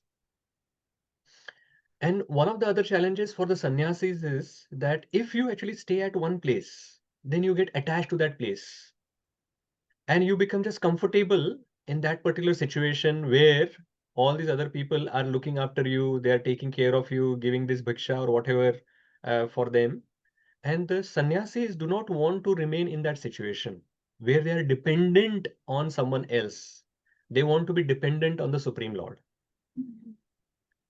So they do not want to get attached to a place and do not want to get attached to some specific people there at one place. They want to make sure that this message of the Lord should be given to everyone. So from that perspective, first of all, they are detached. So they actually go from one place to another. And the second thing is they want to actually distribute this message to as many people as possible. That is why it was mentioned before as well, like when Shukadeva Goswami was being talked about, that he only stayed at a place only for this around 20 minutes or so when the cow can be milked. And then he would go to another house. Why? Because he want to actually just don't want to spend too much time at one place, give the knowledge and move on to someone else so that they can also get benefited. So that is the whole purpose of these devotees, and especially sannyasis will do like this. It is not meant for grihasthas. Mainly the sannyasis will go from one place to another. They will not remain at one place. Otherwise, they will start depending on others instead of depending on the Supreme Lord. Because see, when you are moving, you can't have a house, you can't have all your facilities and everything there. When you are moving, you can't carry anything. So that means you can't store as well for few days. So just like grihasthas do, like they have a house, they have all the facilities, they are storing things for a month or whatever, and they can be, they are dependent on all of these things. But the sannyasis are not supposed to be dependent on all of this. So they will just keep moving. So they are completely dependent on the Supreme Lord even for their next meal. If the Supreme Lord doesn't give, then they will fast. The next day, they will again go and ask for bhiksha. If they don't get, again they will fast. So that is how it is. And in the previous yugas, like on the previous time and days, these people will not have any particular means of going from one place to another. Even if there were some bullock carts or the chariots, the sannyasis are not using those bullock carts or chariot. Their way is walking.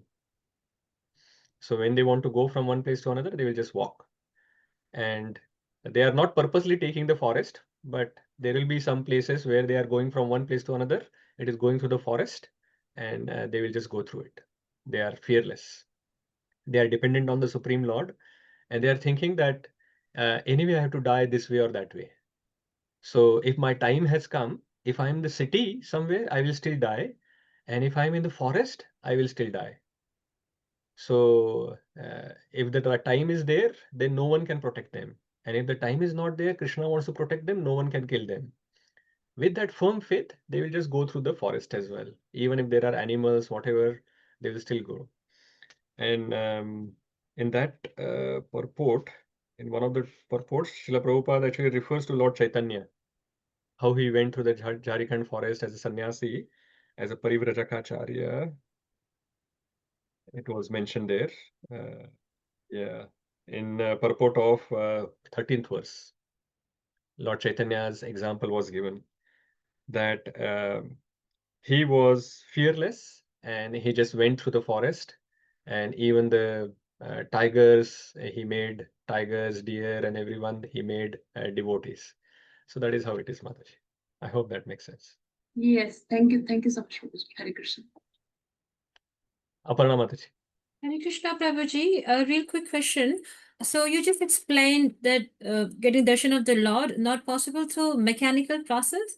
So can you please tell us, Prabhuji, what mechanical process mean? Like, is it like a stepwise kind of thing? So what exactly does it mean? I just can't understand.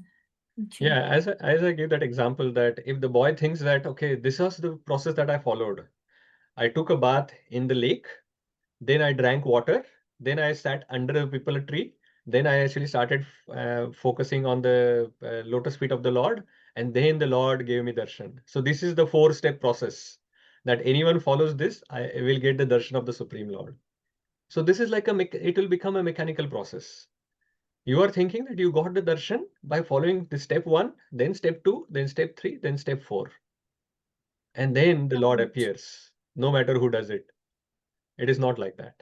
The Lord's darshan is possible only by the mercy of the Lord.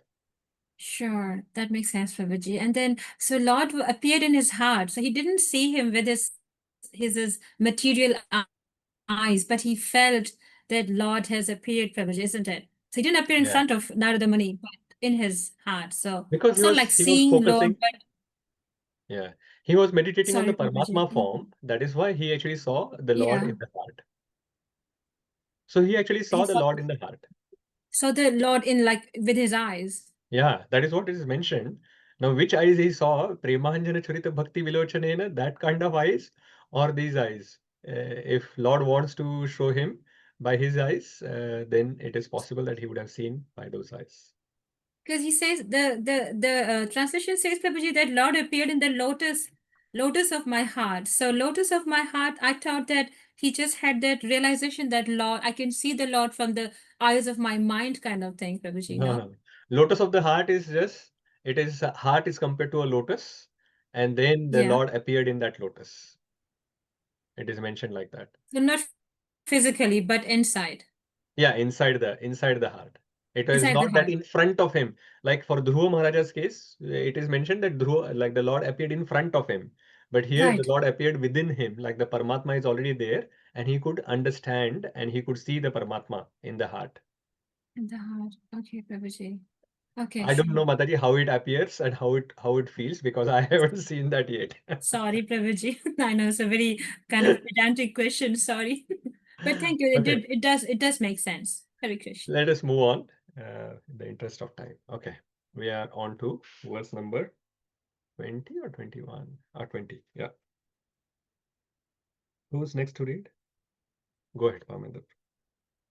Seeing my attempt in that lonely place, the personality of Godhead, who is transcendental to all mundane descriptions, spoke to me with gravity and pleasing words, just to mitigate my grief. Hare Krishna. Thank you, Prabhuji. So he is actually now Nārada Muni, like the son in the previous life, son of a maidservant. It would have been so simple if they would have given a name to this boy.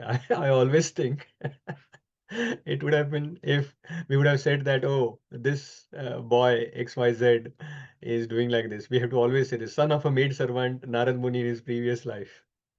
Okay, anyway, this boy is now feeling very, very sad because he saw the Supreme Lord and now he is not able to see it. And he is repeatedly trying this process to get the darshan of the Lord again. And being compassionate on this boy, the Supreme Lord saw that he is feeling this separation and he wanted to see the Lord again. So the Lord spoke.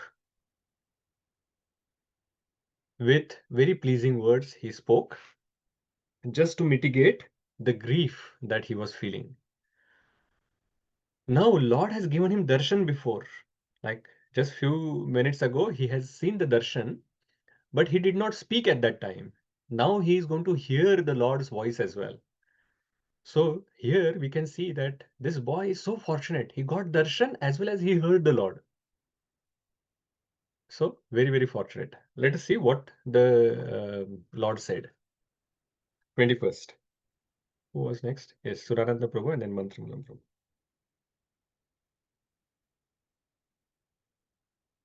You're on mute, Prabhuji.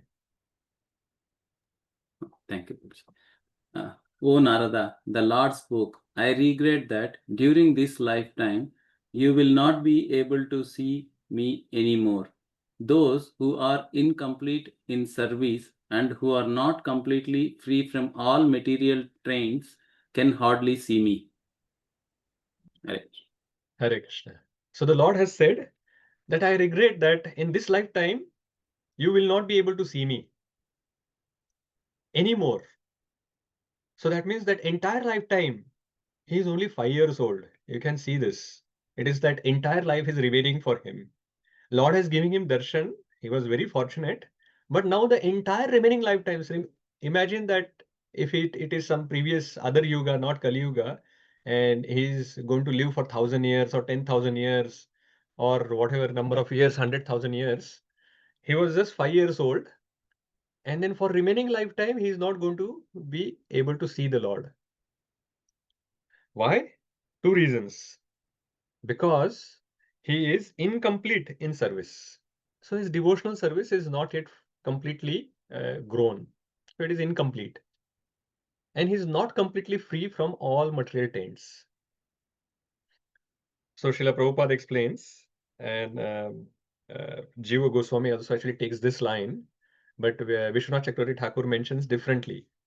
So Jiva Goswami and Srila Prabhupada is mentioning here that the passion and ignorance is gone for this boy, but goodness is still there. Some goodness is still remaining, the material goodness. So till the time he actually goes to the Shuddha Sattva, pure goodness, transcendental goodness, then he will not be able to get the darshan of the Lord again. But Vishwanath Chakravarti Thakur says that he has already at the level of sprema. So he's already, all 3 modes are gone for this boy. And just to make him a little bit humble, the Lord is saying that you are still not free from the material taints, material modes. But whatever is the case, the Lord has said that he is not going to give him darshan anymore. So why did then Lord give darshan to him? Like if he was not ready and he was not going to anyway give darshan him in the remaining life, then why did he give now? It is mentioned in the next verse. Go ahead. O virtuous one, you have only once seen my person, and this is just to increase your desire for me, because the more you hanker for me, the more you will be freed from all material desires. Thank you. Thank you, Prabhuji. So what is he saying? That I have only given you darshan so that it increases your desire for me. How wonderful and how compassionate. That if you do not even see the Lord, your hankering for the Lord will not increase. Say, suppose you have never eaten gulab jamun in your life. You do not even know the taste of gulab jamun. So there is no hankering that you have for gulab jamun. Someone will say that, oh, gulab jamun is sweet. And I will say, okay, fine. But when you actually eat gulab jamun, then you understand the taste of gulab jamun.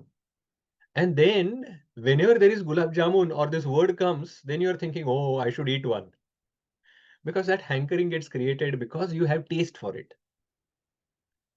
So the Supreme Lord is saying that I have given you darshan so that it can just increase your desire for me, because the more you hanker for me, the more you will be freed from the material desires. So you will develop a higher taste.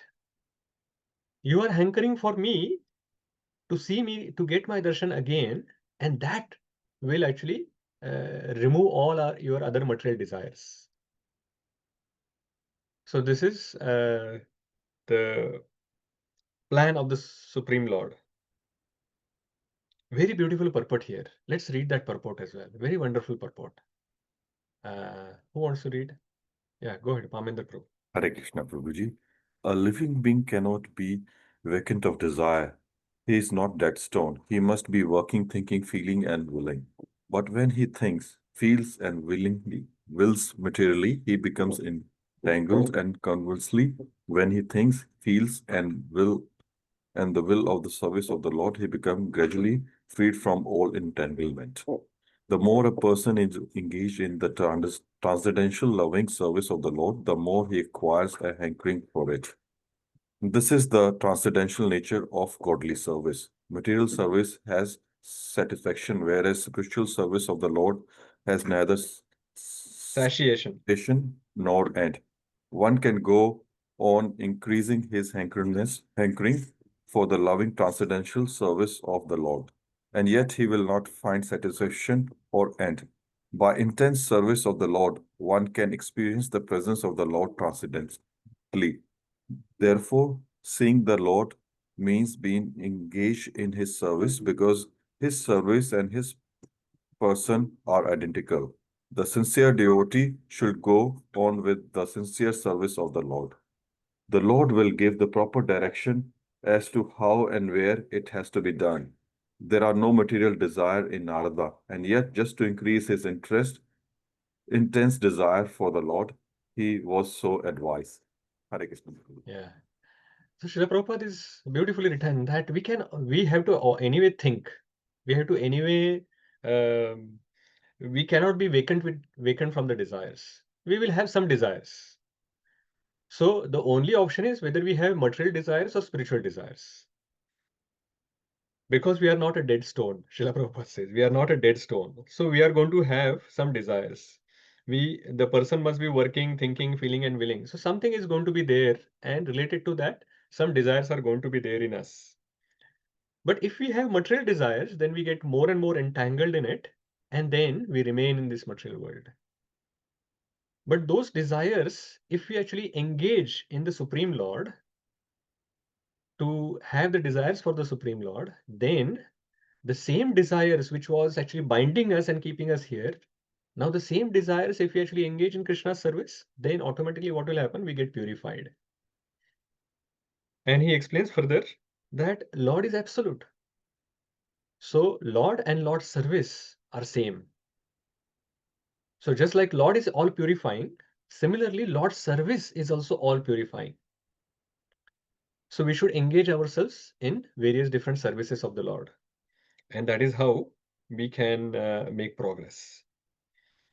And in the end, Srila Prabhupada is also aligning with Vishwanath Chakravarti Thakura's view that he did not have any material desires. And it was yet to just increase his intense desire for the Lord, he was so advised that you have material desires. So just to make him humble, just to increase his intensity to do his service and the meditation on the Supreme Lord, he was mentioned that, oh, you are having some material tents, so he can improve his meditation. Okay, next verse. Sudharma Maharaj. By service of the Absolute Truth, even for few days, a devotee attains firm and fixed intelligence in me. Consequently, he goes on to become my associate in the transcendental world after giving up the present deplorable material worlds. Hare Krishna. Thank you, Mataji. Again, very beautiful purport. Mataji, please go ahead. Continue reading the purport as well. Serving the Absolute Truth means rendering service unto the Absolute Personality of Godhead under the direction of the bona fide spiritual master, who is a transparent via medium between the Lord and the neophyte devotee. The neophyte devotee has no ability to approach the Absolute Personality of Godhead by the strength of his present imperfect material senses, and therefore, under the direction of the spiritual master, he is trained in the transcendental service of the Lord. And by such training, even for more days, the neophyte devotee... Some days, few days Sorry, only, some days. even for some days, the neophyte devotee gets intelligence in such transcendental service, which leads him ultimately to get free from the perpetual inhabitation in the material worlds and to be promoted to the transcendental world to become one of the liberated associates of the Lord in the kingdom of God. Yeah, so thank you, Mataji. So even little service that we do, it is said, even for few days, if you do some little service to the Supreme Lord, one gets fixed intelligence. So he attains firm and fixed intelligence in me. And consequently, what happens? We become the associate of the Supreme Lord. Isn't that amazing? Just few days of service we do, and the Lord is saying that we can become associate and we can attain the spiritual world. And the purport, Srila Prabhupada is explaining how this will happen. Because in the previous verses, it is mentioned that like the Lord is saying that we are not going to get any darshan of the Lord till we have the material modes within our heart. And if we have material modes in our heart, how can we do how can we understand the instructions, and how can we follow the right direction? So Srila Prabhupada is saying that in the neophyte stage, we are full of material modes and we have so many anarthas, and that is why we cannot approach the Lord. But our spiritual master is not like us. We are not free from modes, but he is free from the modes. He is serving the Supreme Lord. So if we just serve under the instruction of the spiritual master who is free from modes, who is serving the Supreme Lord, then we will also, if we follow those instructions, we will also be serving the Supreme Lord. Why? Because the spiritual master is a transparent via medium between the Lord and the neophyte devotee. So this is the wonderful process of serving the spiritual master, and that service is actually going to the Supreme Lord through that parampara, and the mercy of the Lord actually comes from the Lord himself, but that comes through the parampara, through the spiritual master to us. So we are not free from modes, but the spiritual master is, the parampara is.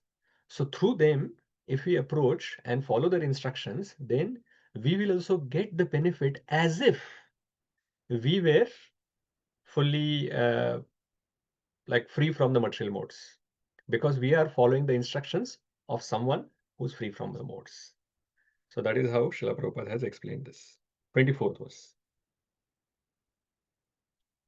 Yes, Mataji or Prabhuji, who wants to read? Gaurchandra Prabhu, yeah. Intelligence engaged in my devotion cannot be thwarted at any time, even at the time of creation as well as at the time of annihilation. Your remembrance will continue by my mercy. Yeah, so this is a special blessing. So Vyāsadeva asked, how from one kalpa to another you have remembered all of these things? So this is a special blessings of the Lord. Krishna has said, your remembrance will continue by my mercy. So that is why his memory was not destroyed at all. Next verse.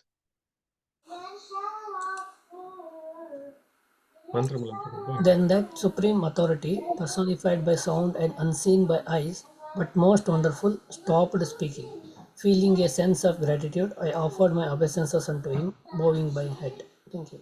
Thank you, Prabhuji. Again, now the Lord had stopped the vision Like first the video was switched off. Now the audio is also switched off.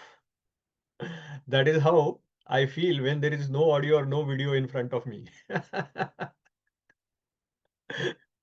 So that is why we always say that, okay, keep your videos on. Keep, like when I ask questions, at least respond. So now this boy, you can imagine how devastated he would be. He's just 5 years old and he's saying that no audio, no video in future for the Lord. The spiritual television is switched off. And it is not going to be seen again in that entire life. It's a very difficult situation for a sadhaka. Actually, you can focus on what you have or what you do not have. Why this boy is feeling very, very grateful is because he's focusing on what he has got. He has got the darshan of the Supreme Lord. He has heard the voice of the Supreme Lord. He is very happy. He is not focusing on that I will not be able to see the Supreme Lord for the remaining life. So that is why he's feeling grateful. He's not complaining that why I am not getting what I am not getting. He's grateful that he has got the darshan of the Lord. He's grateful that he has got instructions from the Lord what to do. And that is why he is making progress in his life. Again, the same point. When his mother passed away, instead of complaining, he felt gratitude. Again, in this situation, he understands that he has to just now whole life, he has to just follow this process and he's not going to get further reciprocation of the Lord. He's not going to get the darshan or hearing from the Lord. But he felt that, okay, I am blessed. He's feeling grateful. So, so he offered his obeisances. So by mercy, the Lord said that your memory will not be destroyed. So he just felt gratitude and then he offered obeisances unto the Supreme Lord, bowing his head. And Srila Prabhupada in the purport, the last line, he says, the conclusion is that the Lord can be seen and heard by persistent chanting of the transcendental sound. So it is mentioned in the previous verse and also now in the next verse as well, it is coming up. Let us read that verse itself. Namanyanantasya hatatrapa pathan guhyani bhadrani kritani chasmaran gamparyatastushtmanagataspruha kalam pratikshan vimado vimatsaraha. Yes, Mahendra Prabhu. Go ahead. Hare Krishna, Prabhuji. Thus I began chanting the holy name and fame of the Lord by repeated recitation, ignoring all the formalities of the material world. Such chanting and remembering of the transcendental pastimes of the Lord are benedictory. So doing, I traveled all over the earth, fully satisfied, humble, and unenvious. Hare Krishna. Thank you, Prabhu. So this repeated recitation, it is mentioned that I began chanting the holy name and fame of the Lord by repeated recitation. So this is why Srila Prabhupada has given in that previous purport that repeated recitation is required. The repeated recitation of the name and the fame of the Lord. Hence, we are asked to chant the Hare Krishna Mahamantra repeatedly every day. Hare Krishna, Krishna Krishna, Hare Hare, Hare Rama, Rama Rama, Hare Hare. And it is said that by doing this, the Lord can be seen. It is mentioned that he ignored all the formalities of the material world. He is not worried about the material world anymore. He just continuing his spiritual activities. And he traveled all over the world free from material desires. So many qualities which are mentioned, actually 5 qualities are mentioned of a disciple or a devotee who is very sincere here. So he's free from the material world or material desires. He's very patient. He's waiting patiently for the whole life. He's continuing to do the activities. He's not slackening off, thinking that, anyway, I am now only 5 years old. I'm going to live for 1,000 years or whatever number of years.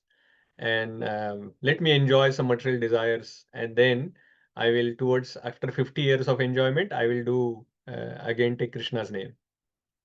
No, he's free from material desires and he's patiently continuing his sincere activities, not worrying about the results. So he's very patient. So that is the second quality. The third quality is he's fully satisfied. He's not having some hankerings or some aversions for anything. He's fully satisfied and continuing like that.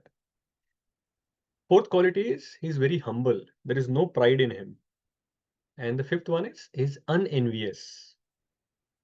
He's unenvious of other people. So pride comes looking at our own progress. That, oh, I have got the darshan of the Lord. I have heard the Lord's voice as well. So I must be much more advanced than all these other people around me. That will increase the pride. And envy comes by seeing other people's progress. That somebody else has progressed further than me, so you become then envious. I was listening to Gauranga Darshan Prabhu, and Gauranga Darshan Prabhu mentioned that if we think, this is interesting, this is the other perspective. If we think others are envious of us, then it is possible that we are proud of our own achievements. If we are thinking that others are envious of us, then it may be because we are proud of our own achievements. And if we think others are proud, then it is because possibly that we are envious of them. It's quite interesting. So we become proud by our own progress and we become envious of others' progress. But if we think that others are envious of us, then it is because we are proud of our achievements. And if we think that others are proud, then it is possible that we are envious of them. Think about it afterwards. It is quite enlightening thought. That is what I felt.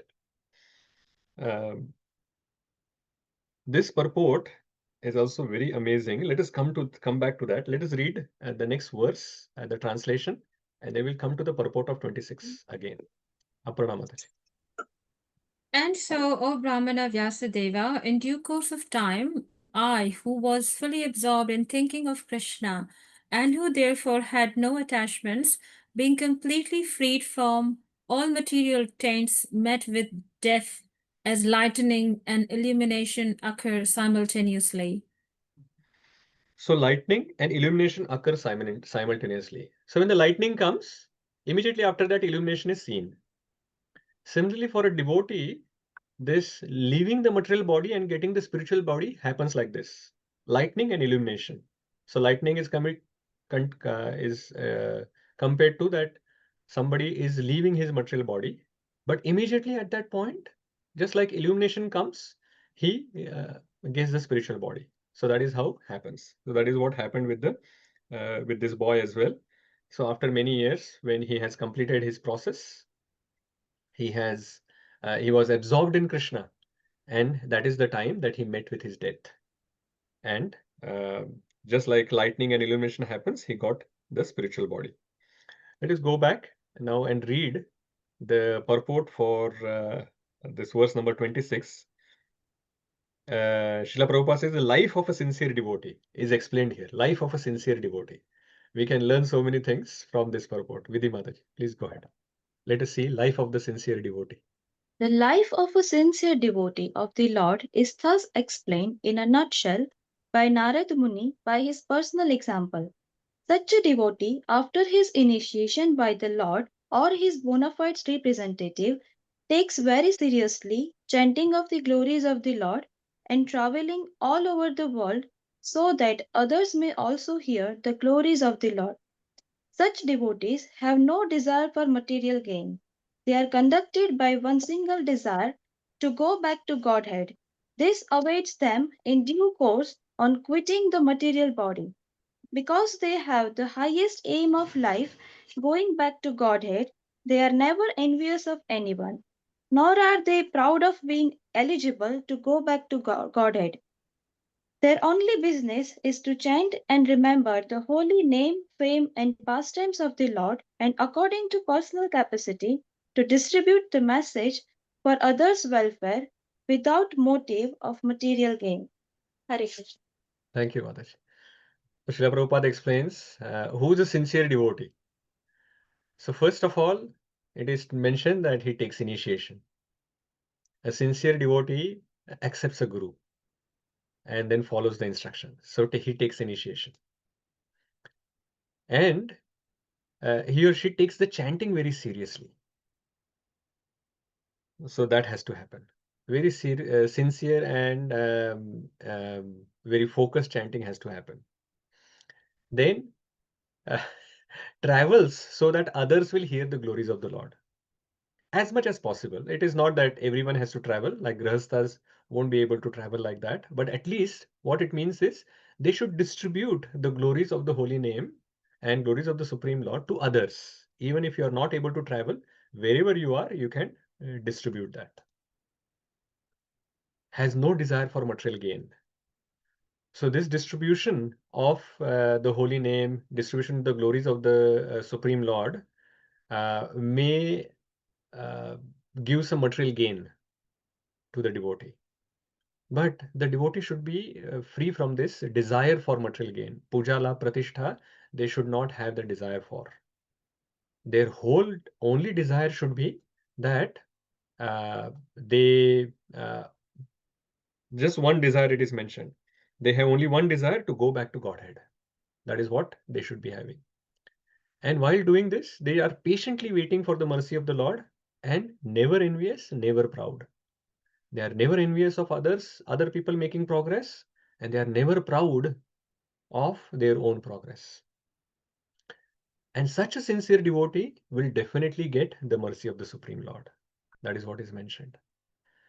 This is very important, especially this envy and pride is it's quite interesting. I was just mentioning to one devotee who's present in this group that there is an exam that is coming up for Bhakti Shastri, and he just distributed his notes for whatever he has collected into the group so that everyone can get benefited. That is non-envious nature. Because we generally have the envy, like the competitive mentality, envious nature, by which we want that I want to get the best and I do not want others to go ahead of me. But some devotees don't think like that. Some devotees think that, okay, I have taken my notes, I will share it with others. And whatever I am going to get, I am going to get. If others are getting benefited, that is good. They are also making progress for in Krishna's direction. That is non-envious nature. So that has to be developed by all devotees. So never become envious, never become proud. So even if you actually get full marks in your exams, Bhakti Shastri or Bhakti Vaibhav, don't become proud. Never become proud. Never become envious. That's the sign of a sincere devotee. So that is what we have to all develop. And then we can make progress towards Krishna. And Krishna will become pleased with us. So, Hare Krishna. So let us go ahead. If there is a quick question, then I will take it here. Otherwise, if it is a longer one, we'll park it. Yeah, that you can decide, Prabhuji, while answering, but I can still ask the question. So, with envy, Prabhuji, like it's just 99.9% of the times it's just us who are envious, but but we are very convinced, maybe due to false ego, that it's the other person who is envious. So, how do we understand that, and how to rectify that?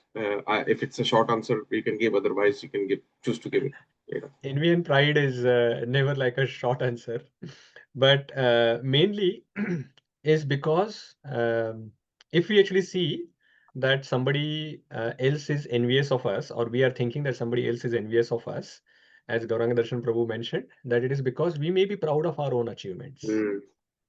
So we may be thinking that we are someone great and we have done something very wonderful, and that is why other people are becoming envious of me. So this itself is a problem. That thinking that I am great or I have done some achievements is the root cause of thinking that somebody else is envious. So the only thing that we have in our hand is what we can do up for ourselves. Even if somebody is really, like, you are humble and somebody else is really envious of you, you can't change them. You can only change yourself. So we can only observe what am I doing because of which the other people are becoming envious, and try to avoid that. For example, too much glory is coming to you for some reason, then pass it on. Make sure that you are sharing that glory with others, that they also get an opportunity to do the services that probably you are doing, or something like that. Somewhere, whatever is possible for you, if they are ready, try to give them that opportunity, and that way they will also feel empowered, and then they will not be feeling that okay, you are the only one who has that, you have passed it on. So that is how we should try to do. Here, for example, in Wellington, we are trying to actually, whatever services that we are trying to do, we have passed it on as much as possible wherever the devotees are ready. So that way, like most of the programs will go on even if we are not there. Like even if we are not there for a few months, things will just happen. If you do not go to the programs, there are devotees who can give lectures, they can cook, they can manage, they can run festivals. Everything will go on perfectly. And that actually also is empowerment. So they will feel empowered to actually do. At the same time, you are not the only one who's at the center of the attention. Because other people are giving lecture, you are sitting there and listening. Other people are managing, you are just doing as per whatever service comes your way. And that is how it is. Of course, there is a long way to go for us here, but it's just a small example that maybe you can also see if you can implement there in Christchurch, and that way it will be helpful. Is that okay? Yes, Prabhuji, thank you so much. Okay, let us move on. We will take all questions now in the end. We only, oh, it is only 3 minutes remaining. Can I take 5-10 minutes extra? And I think we can just continue. Is that okay? If anyone wants to, if they are in a hurry and they want to leave, feel free and you can watch the video later. Okay, let us continue. The next verse, 28. Pamendra Prabhu, go ahead. Krishna Prabhuji, having been awarded a transcendental body befitting an associate of the personality of Godhead, I quitted the body made of the 5 material elements, and thus all acquired fruitive results of work, karma, stopped. Yeah, very simple. So he gave up the body of the made of Pancha Mahabhutas, gross body, and he immediately got the transcendental body, and all the fruitive results stopped. So now there is no material body, so no material activities, no material reactions. So that is how he got the spiritual body and he continued. Next one. At the end of the millennium, when the personality of Godhead Lord Narayana lay down within the water of devastation, Brahma began to enter into him along with all creative elements, and I also entered through his breathing. Hare Krishna. So at the end of the Kalpa, and especially at the end of the day, when there is this annihilation is happening, it is not the end of Brahma's life, but Brahma is now going to go into some slumber for 12 hours of his time. So at that time, he is resting inside the body of Garbhodakshayi Vishnu. So I entered, so Nārada Muni also entered there. And then what happened next? Next verse. Who wants to read? You can continue, Mataji, if you want. And then Bhageshwari Mataji, you can do the next one. After 4.3 billion solar years, when Brahma Billion. million solar billion. years, when Brahma awoke to create again by the will of the Lord, all the rishis like Marichi, Angira, Atri, and so on were created from the transcendental body of the Lord, and I also appeared along with them. So when the Brahma started creating again in the new Kalpa, at that time, all these rishis appeared, Marichi, Angira, Atri, and etc. And at that time, Nārada Muni in this transcendental body, he appeared. It is not with the material body he appeared. With the same spiritual body, he appeared so that he can take part in the pastimes. He doesn't have to actually come to this material world. He is part of the spiritual world now, but he wants to continue some service. So he is appearing like this. And because he's coming in this transcendental body, he still has the ability to roam around the entire universe in this material world, as well as go to the spiritual world at his will. That is what is happening. 31st. Since then, by the grace of the Almighty Vishnu, I travel everywhere without restriction, both in the transcendental world and in the three divisions of the material world. This is because I am fixed in unbroken devotional service of the Lord. Yeah, Srila Prabhupada says that he became a liberated spaceman. In the purport, it says that now he can travel anywhere. He's a liberated spaceman. And why this is happening now for him is because he's fixed in the unbroken devotional service of the Lord. Okay, next verse, 32.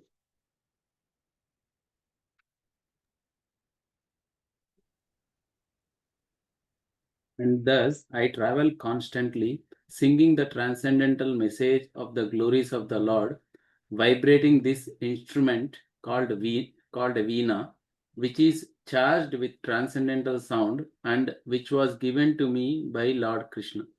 Right. So Lord Shri Krishna gave him this veena.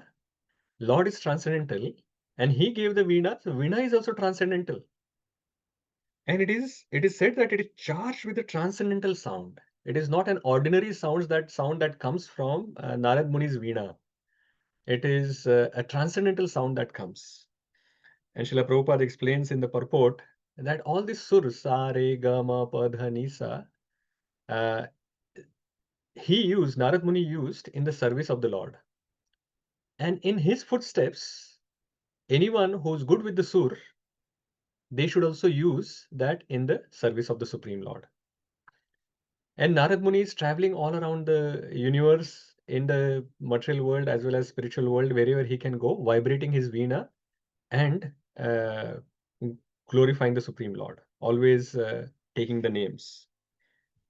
Next verse, 33. You're on mute, Mahendra Prabhu. Hare Krishna, Prabhuji.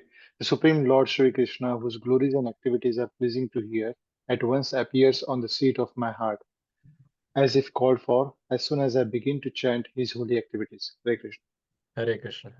So see the difference. Like in the previous life, he just got one darshan, and now in this life, whenever he chants the name, the Lord appears on the seat of my heart, as if he is called for, as soon as he starts chanting. Now this gives you the reason why Nārada Muni is always chanting the Lord's name. Because his only desire is to actually take the darshan of the Lord, always continuously take the darshan of the Lord. And as soon as he starts chanting, the Lord appears in his heart. So he always wants to take the darshan, so that's why he always chants the Lord's name. So this is the transformation that has happened into him.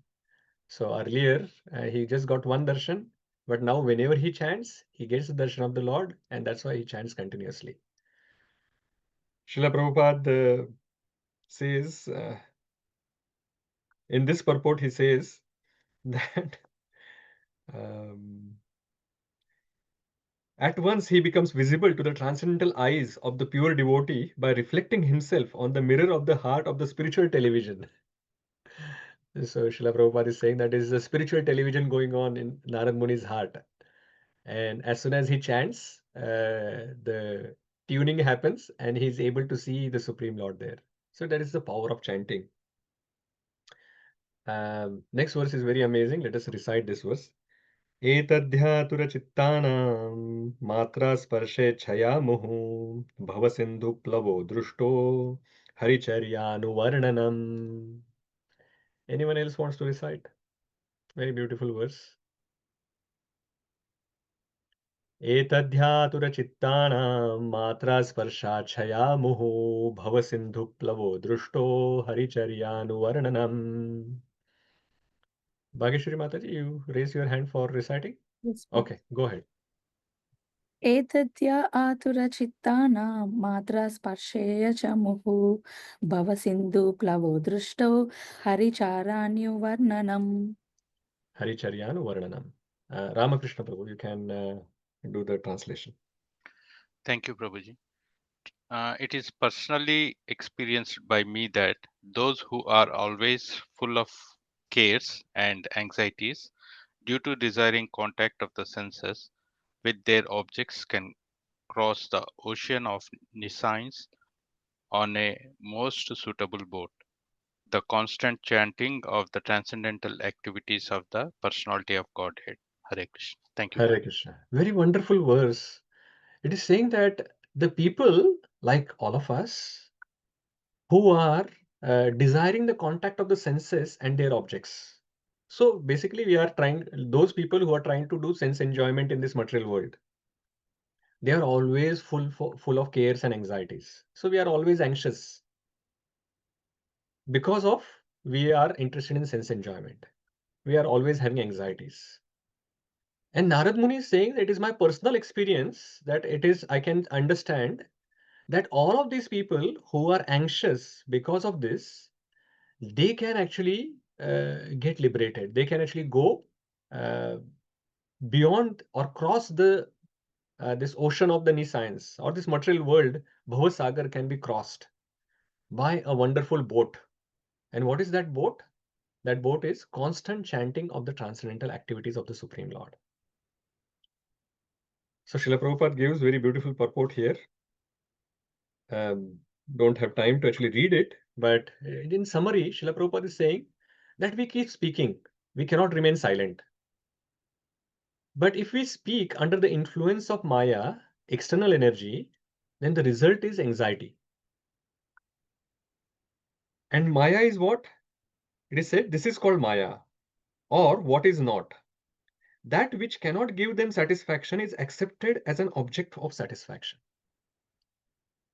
So in Maya, we think that we are going to get satisfaction from something which is not able to give us satisfaction. So what should we do?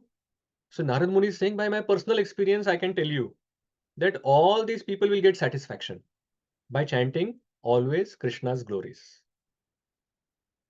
Now, Nārada Muni is again, because he's concluding his talk, so he's again coming to this topic of satisfaction. Remember, all of this discussion has started because Vyāsadeva is dissatisfied. So he's giving us the formula, he's re-emphasizing. He has already mentioned this before. He's re-emphasizing on the satisfaction of the heart can come only if you focus on the Supreme Lord. So Srila Prabhupada says that only the subject matter of our speaking needs to be changed.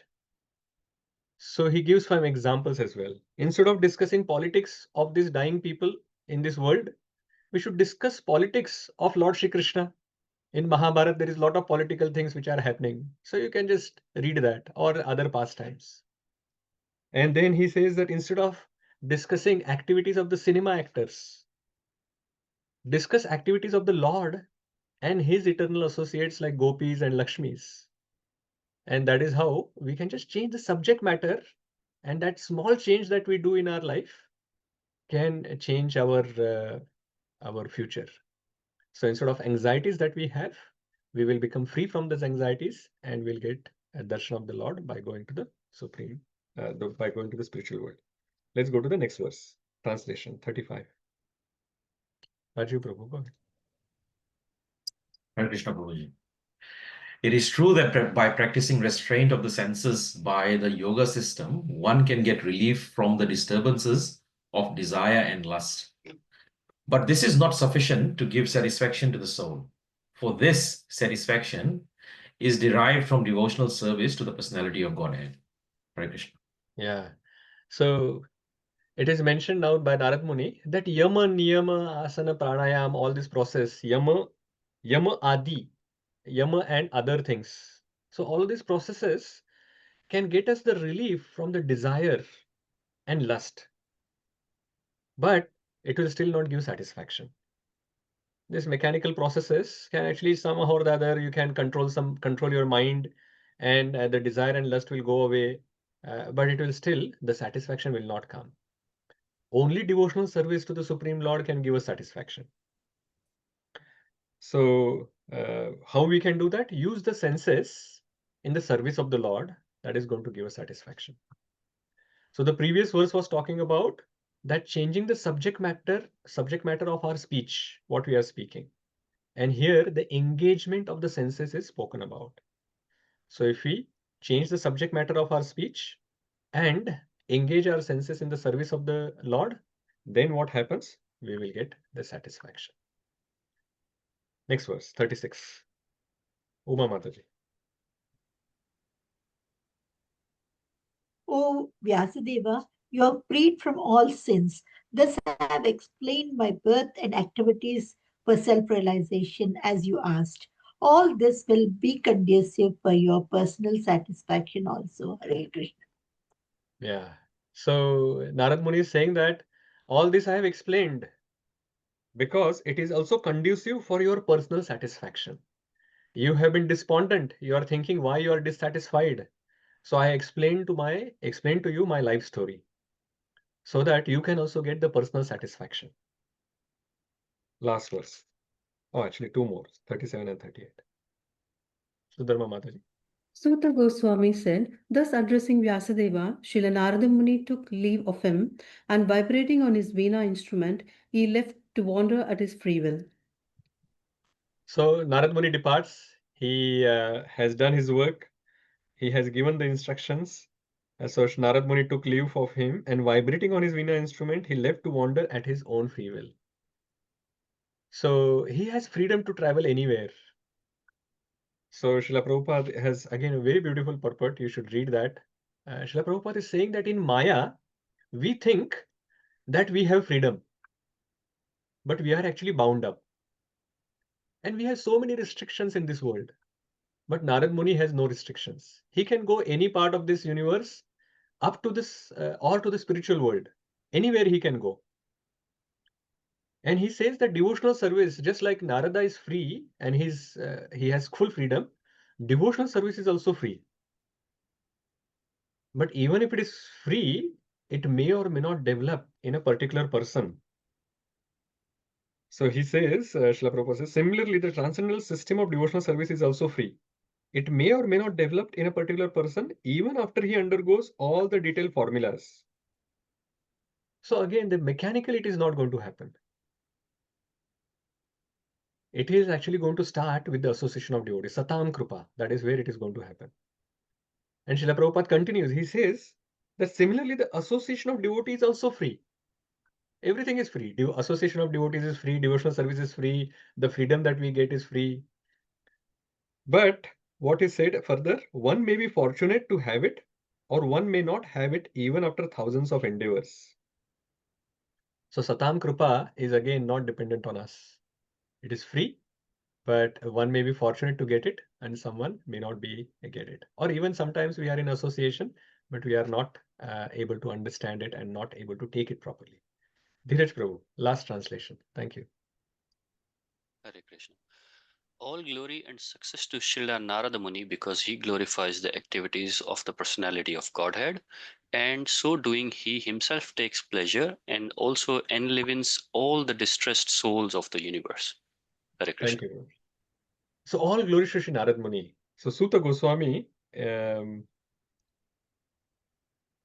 is saying, like the previous verse from 37 onwards, Suta Goswami has started speaking. So Suta Goswami is saying all glories to Nārada Muni. He is now praising Nārada Muni. Why? Because he glorifies the activities of the personality of Godhead.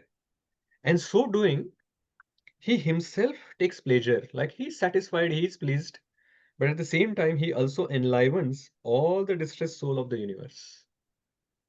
So Nārada Muni is so glorious that his mission is that he wants to take everyone back to Godhead. And Srila Prabhupada says that that is the mission of, like the last line of this purport, that is the mission of all genuine devotees of the Lord, following the footsteps of that great sage. So our mission should be also the same. Even if we are not great devotees or genuine devotees, or we are trying to become genuine devotees, that don't be just satisfied with what you have received. You have to actually start giving it to others. You have to distribute this knowledge, the practical way of doing devotional service, the holy name, everything we should try to give to others. And then we are in the footsteps of Nārada Muni. and that is how we can make progress.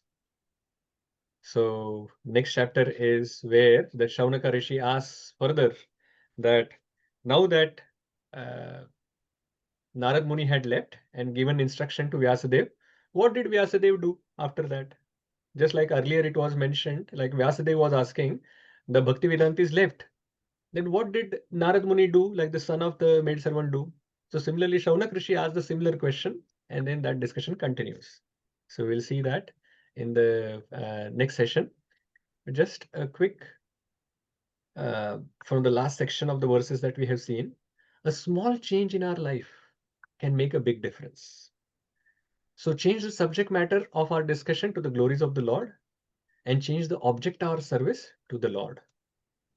This will remove all the anxieties that we have in our life, that will bring satisfaction and take us back to the spiritual world. This is a simple formula. Hard to implement, but the formula is very simple.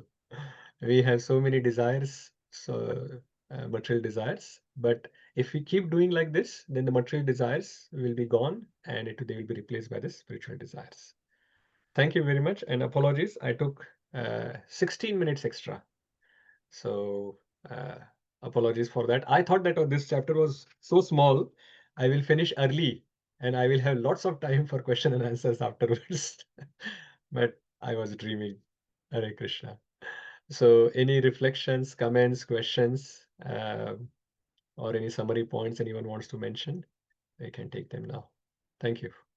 Bharadwaj Rishi Prabhu, go ahead with your 3 questions. I have only 2 questions and 1 relation, Prabhuji. Still the count adds up to 3, Prabhu. Good. Prabhuji, see, when Nārada Muni started meditating, he was meditating inwards, like, on the super soul. So that kind of, in symptoms, like, how he has done it, it actually perfectly explains the Bhagavad Gita last verse in 6th chapter, like yogi nama api sarvesham madgate antaratmana. So he was actually meditating on the super soul.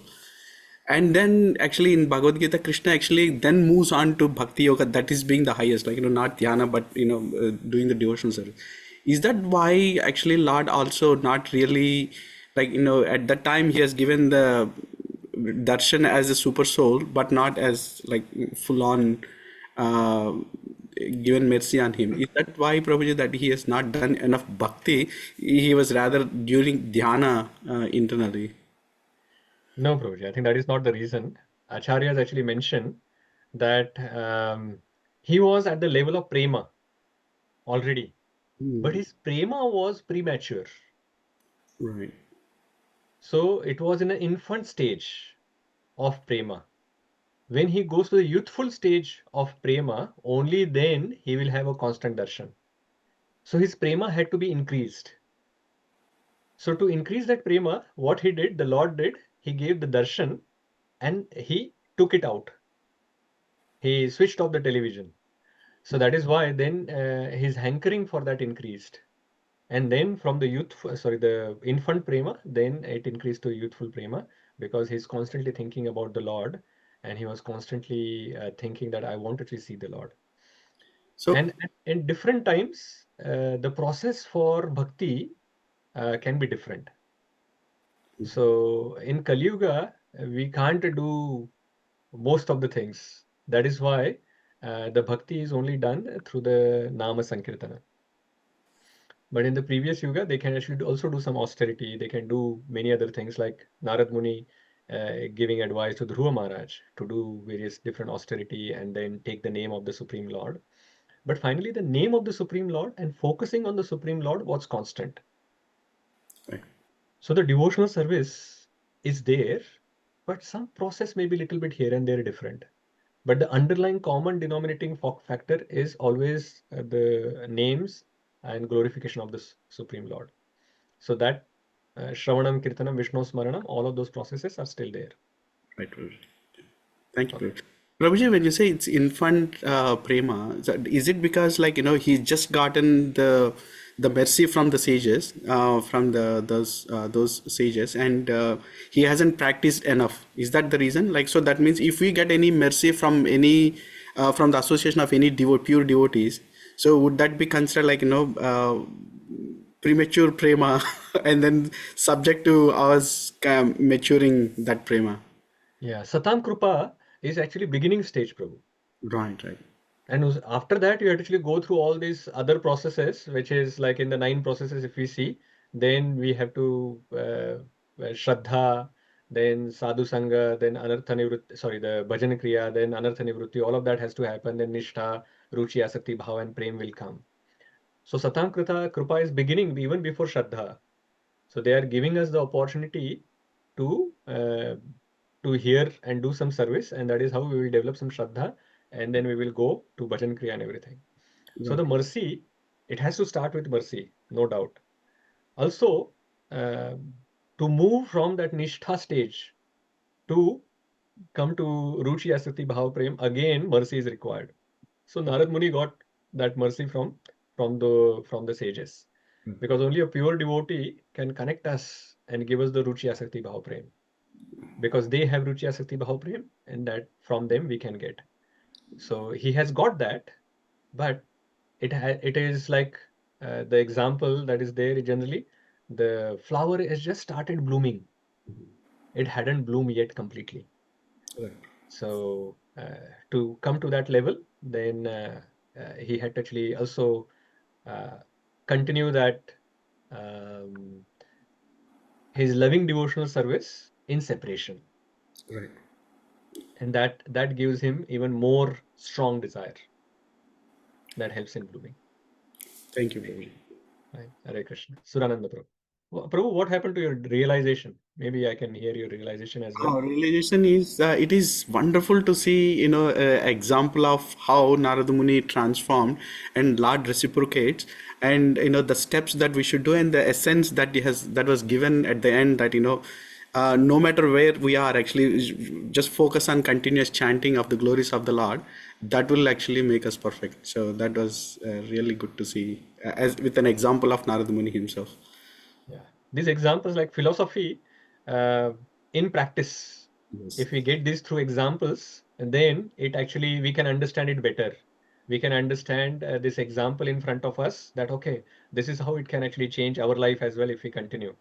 So that is why Srimad Bhagavatam especially is so wonderful, that it doesn't even it gives the tattva, but along with tattva it also gives these leelas, pastimes, which actually makes it very easy to understand the tattva. And also Narad Muni didn't make it sound like it's exclusive for him. He says that it's anyone can do this. So that was that is his goal anyway. That is why he's going around everywhere, like entire Srimad Bhagavatam, one character apart from the Supreme Lord that keeps on coming is Narad Muni. So he's so dear to the Lord. Okay. Surananda Prabhu. Hare Krishna Prabhuji. Few takeaway points, Prabhuji. In case of Narada Muni, when he is 5 years old, so as he fully surrendered to the Lord, and Lord himself has taken up charge, and he came as a Paramatma, and also as Narada Muni is not comfortable, then he came back again with his audio and gave clarity to him about what he need to do. Yes. So mercy, he received quite a lot of mercy from the devotees as well as the Supreme Lord. Yes, sir. Nice. Thank you, Prabhuji. Aparna Mataji. Hare Krishna Prabhuji, wonderful, wonderful lecture. So many things to take. Oh my God, what should I say? So I've got one realization and one question. I'll take a realization first because the question might need a little bit of discussion, Prabhuji. So the best thing, I mean, there's so many good things to take, Prabhuji, but the way you spoke about changes, some tangible changes should happen after initiation. That is like a transformation is required, and that comes from Krishna's Shakti. That was really nice and profound, Prabhuji. So I'm gonna think about that a little bit more. My question is, when we are discussing about facing reversals in our life, Prabhuji, that's a very common thing which keeps happening. And I remember you have mentioned, even Mataji mentions in our Bhakti Shastri sessions, that when something happens like bad, the first thing which gets impacted is our sadhana. So we think, oh, there's something I can just give up chanting or give up services or whatever. So Prabhuji, since you have been into this journey for so long, can you give us an example where you had faced a reversal in your life, and how did you navigate keeping these things in your mind? So just I can draw some practical insight, if that makes sense. So practical insights we have already seen from Nārada Muni's example. What other insights that I can But give like apart from from that? today's perspective. Yeah, I think one, I'm a bit fortunate that my good wife is also into Krishna consciousness, and both of us support each other in our Krishna consciousness whenever some difficulties come. And somehow or the other, if if suppose if some difficulty comes, then one of us will try to maintain that positive attitude, which was mentioned here. Instead of having the complaining attitude, we should have gratitude. It is not that we will not complain, we will complain, but very soon we will come to this realization that this complaining is not going to take us anywhere. And then we try to look at the positive side, that what we can do from now onwards. So we are in this situation now. What can I do now? Instead of worrying about the problem, instead of focusing on the problem itself, we try to focus on solution.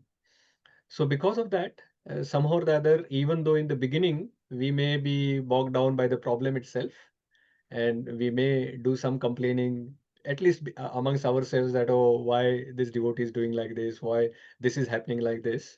But very soon we come to this realization that, oh, we have to actually go past this situation, go to the solution part. And the solution is always to take more and more deeper shelter of the Supreme Lord. That what Lord is trying to give me in this situation. What is it trying to tell me? That is it that I had become proud? Is it that because I was developing some envy or some other situation that is there, the anarthas which are becoming stronger, and he's trying to tell me that, okay, this anartha is now it is time for you to go past this. Because if you don't go past the particular anartha, the situation will keep coming into your life. And then we realized that, array, 2 years ago as well, something similar situation came. 4 years ago as well, something similar happened in my life. And if it is it keeps coming, that means I'm failing in my response to that situation.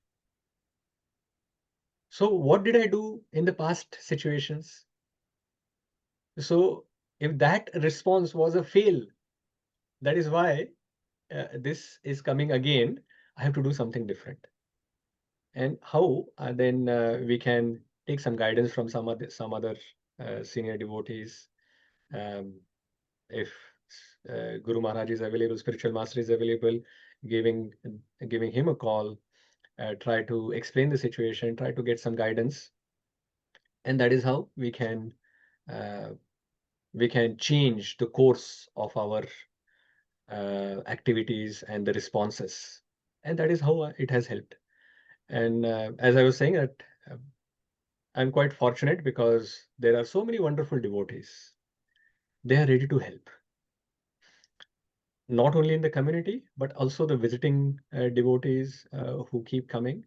So from there as well, we can keep seeking guidance and giving them these problem statements, and then asking and seeking inspiration that how you would do it, or how you have been traveling so many places. What is your experience? That how other people in my similar situation are handling it, and learning from them, implementing that in your life, and then moving ahead. So that is how, little by little, step by step, we can take some baby steps towards Krishna. And sometimes those steps go in the reverse different direction. But if you are fortunate enough, someone will course correct and take us again towards Krishna. And then again, you keep going towards Krishna. But baby steps, we can make progress. As long as our desires are sincere, that we want to go closer and closer to Krishna, I can guarantee you, Mataji, that Krishna will show us the path. Krishna will definitely show us the path. Either it will come sometimes you are reading the Bhagavatam, reading Chaitanya Charitamrita, Bhagavad Gita, suddenly it will pop out for you. Or sometimes it will come through a lecture that you are listening, some random lecture that you start listening on something, and it will suddenly you will get answer.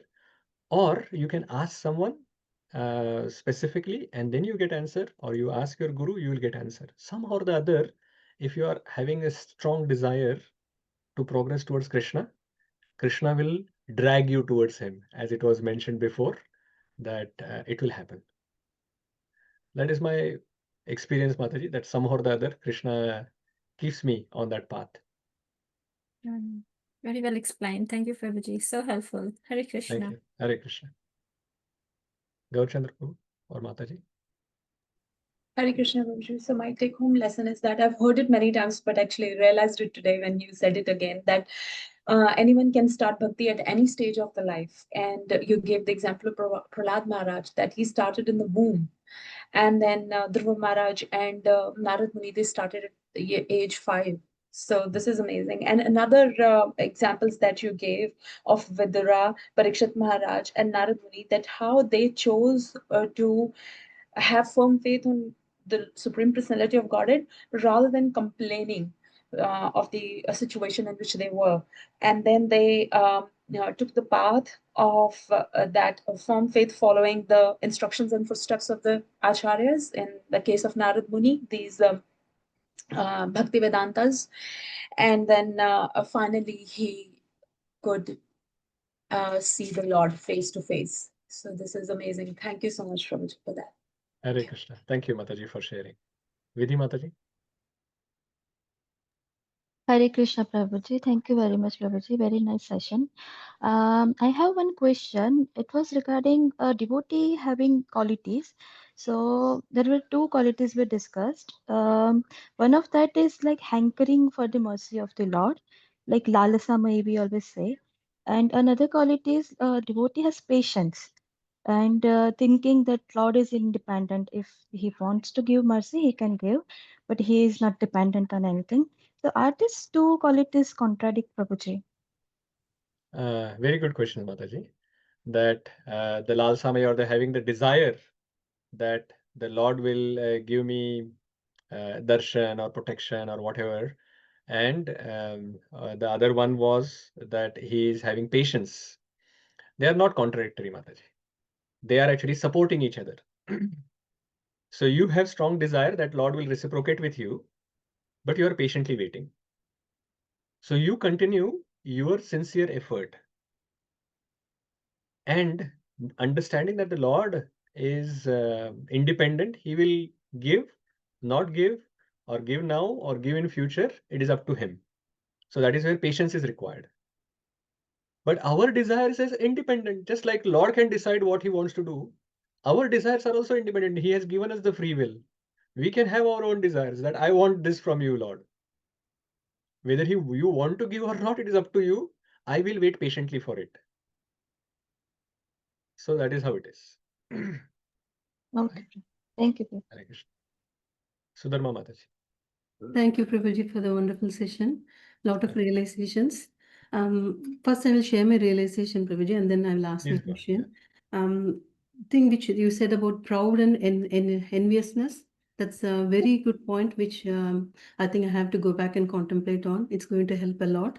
Personally, I feel. And also one thing which the last point you mentioned about a small change, big difference, where the first point you mentioned about change the subject matter of discussion to the glories of the Lord. I think this is something which is fine. We're finding it very hard when we are meeting non-devotees for the fundraising and all. Very hard to change the subject, but something we have to practice and bring Krishna and give them Krishna in some way, Prabhuji. Thank you, Prabhuji. Prabhuji, my question is, you answered about why Nārada Muni, though at the prema stage, because he was still in the infant state, he was not given darshan only once, but not continuous darshan, and he has to go to the youthful state of prema. Then he will have the continuous vision of the Lord. I want to just compare this with Prahlad Maharaj or Dhruva Maharaj, who were at the same 5 years, they got the same, darshan of the Lord. Prahlad Maharaj have the 40 minutes darshan of Narasimhadeva. Oh, 40 minutes. I I didn't think know that it 45 was minutes 40 was minutes. he was That is Muhurta? the Muhurta was only that time only he appeared. So Okay. he was in front of his eyes, so to see him. And he was also 5 years old only, and he was also in his heart only praying to Lord Vishnu. But for him the darshan was a bit longer. I can compare Dhruva Maharaj is almost same as Nārada Muni. He came only for a short and then he disappeared. So how I'm trying to understand how Prahlad Maharaj has got the big advantage compared to Nārada Muni and Dhruva Maharaj. Thank you. Yeah. Very good question, Mataji. But the answer is very simple. The Lord is independent. And there is no mechanical formula that if you do like this, then you get darshan for a few minutes. And if you do like this, you will get long darshan. It is not like that. The Lord is independent and there is no mechanical process for it. The different pastimes in Srimad Bhagavatam are explaining different things to us.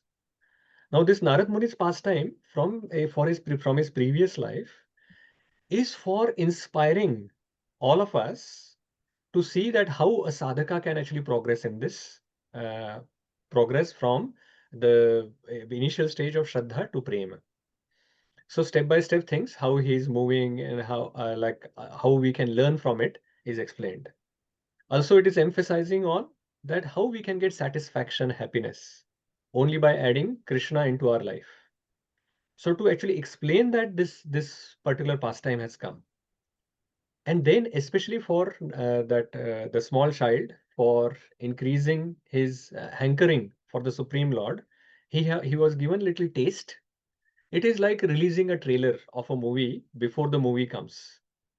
So he was just giving a trailer of the movie so that his desire for watching that movie increases. I want the full movie of Krishna. His full pastimes I want to get involved in. This little trailer was wonderful, but this trailer is so wonderful that the full movie will be how wonderful it will be. So this is how it was given. So it is Krishna's pastime to increase our hankering. And Krishna may reciprocate with different devotees differently depending on what we require at that situation.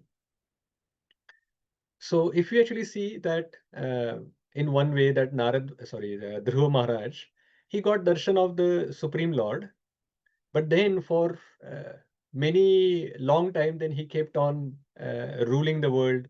Of course, in the Dhruva Loka, he will still get the darshan of the Lord, but still, it is not the same.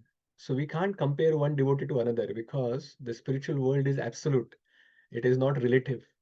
That we can't say that, oh, this devotee got few minutes darshan or that devotee got few longer darshan. At least that is my understanding, Mataji, that the different pastimes have different lessons for us to learn. And this particular one is for us to understand the process of sadhana, get inspired from it, and then continue doing that sadhana through the Nam Sankirtan. Thank you so much, Prabhuji. I want to add one realization, Prabhuji. Yes, Prabhuji, please go ahead. This from the Narada's pastime and also drawing parallel to Prahlad Maharaj.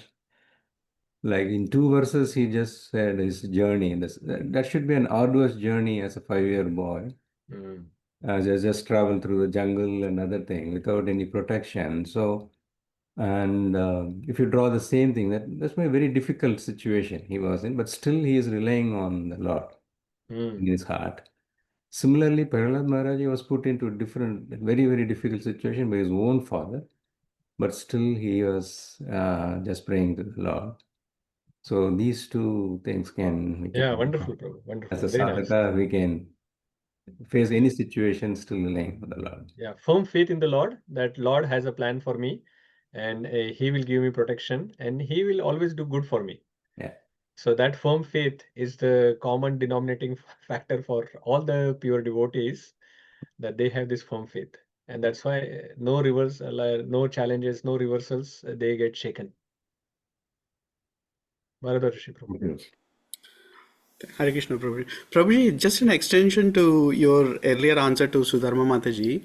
that we see example of like Dhruv Maharaj, Prahlad Maharaj, and in Nārada Muni, and in all their cases actually Lord gave a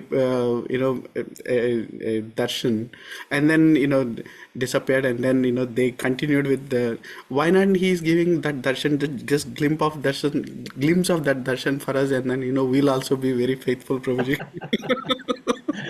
Because we are not at that level yet. We haven't done that sincere effort yet to come to that level where we are ready to actually get that one darshan.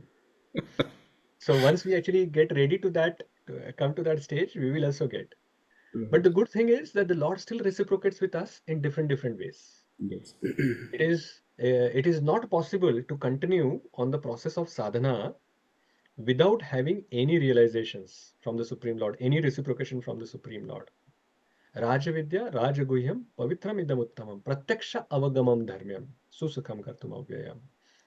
That it is not after completing this process we get something. While doing the process itself, Pratyaksha Avagamam, we actually get the realizations ourselves. And somewhere the Lord reciprocates here and there by which we feel enlivened. And that is why we want to actually continue on that process. Otherwise it is impossible, Prabhu, Yes, to just continue going like this.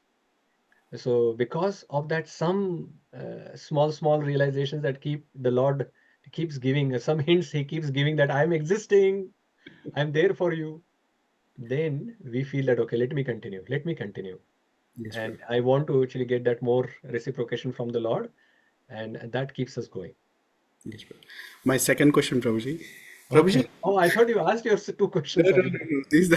So I had to do the third question thing. So Prabhuji, in we always known Nārada Muni as Brahma Manasa-putra, right? So he was born out of the mind from Brahma. But in his explanations, he said like he actually came out of the transcendental body of the Lord along with other rishis. So how do we understand this, Prabhuji? Yeah, because all the jivas are coming from the transcendental body of the Lord, right?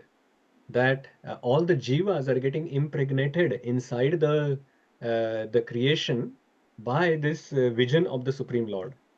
The Lord is seeing, and all the jivas are getting impregnated inside the material creation. So all the jivas are actually stored inside the body of Karanodakshaya Vishnu at the time of annihilation. And when the creation happens, then again they actually get inserted. It goes back into it. So that is how for other general jivas that happen. But anyone who is actually coming down as well from the spiritual world, they also come through this embassy. They take a visa from the embassy and then actually enter like that.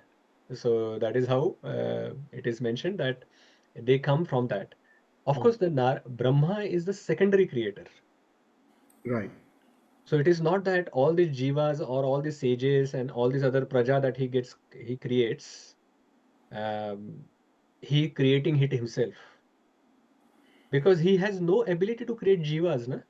Right, yes. So jivas are eternal and they are part and parcel of the Supreme Lord. He just a secondary creator. He's a instrument in Lord's creation plan. So originally they are coming from the Supreme Lord, and in the creation, he comes from the mind, and that's why he's called Manasputra. But he doesn't take a material body, as Brahmaji has taken a material body. Nārada Muni has transcendental body. He just goes anywhere, everywhere. Okay. Yeah. Thank you, Prabhuji. Okay, I think we will pause here, and we will continue our discussion next week from the 7th chapter. Hare Krishna. Srimad Bhagavatam ki jai. Prabhupada ki jai. Hare Krishna.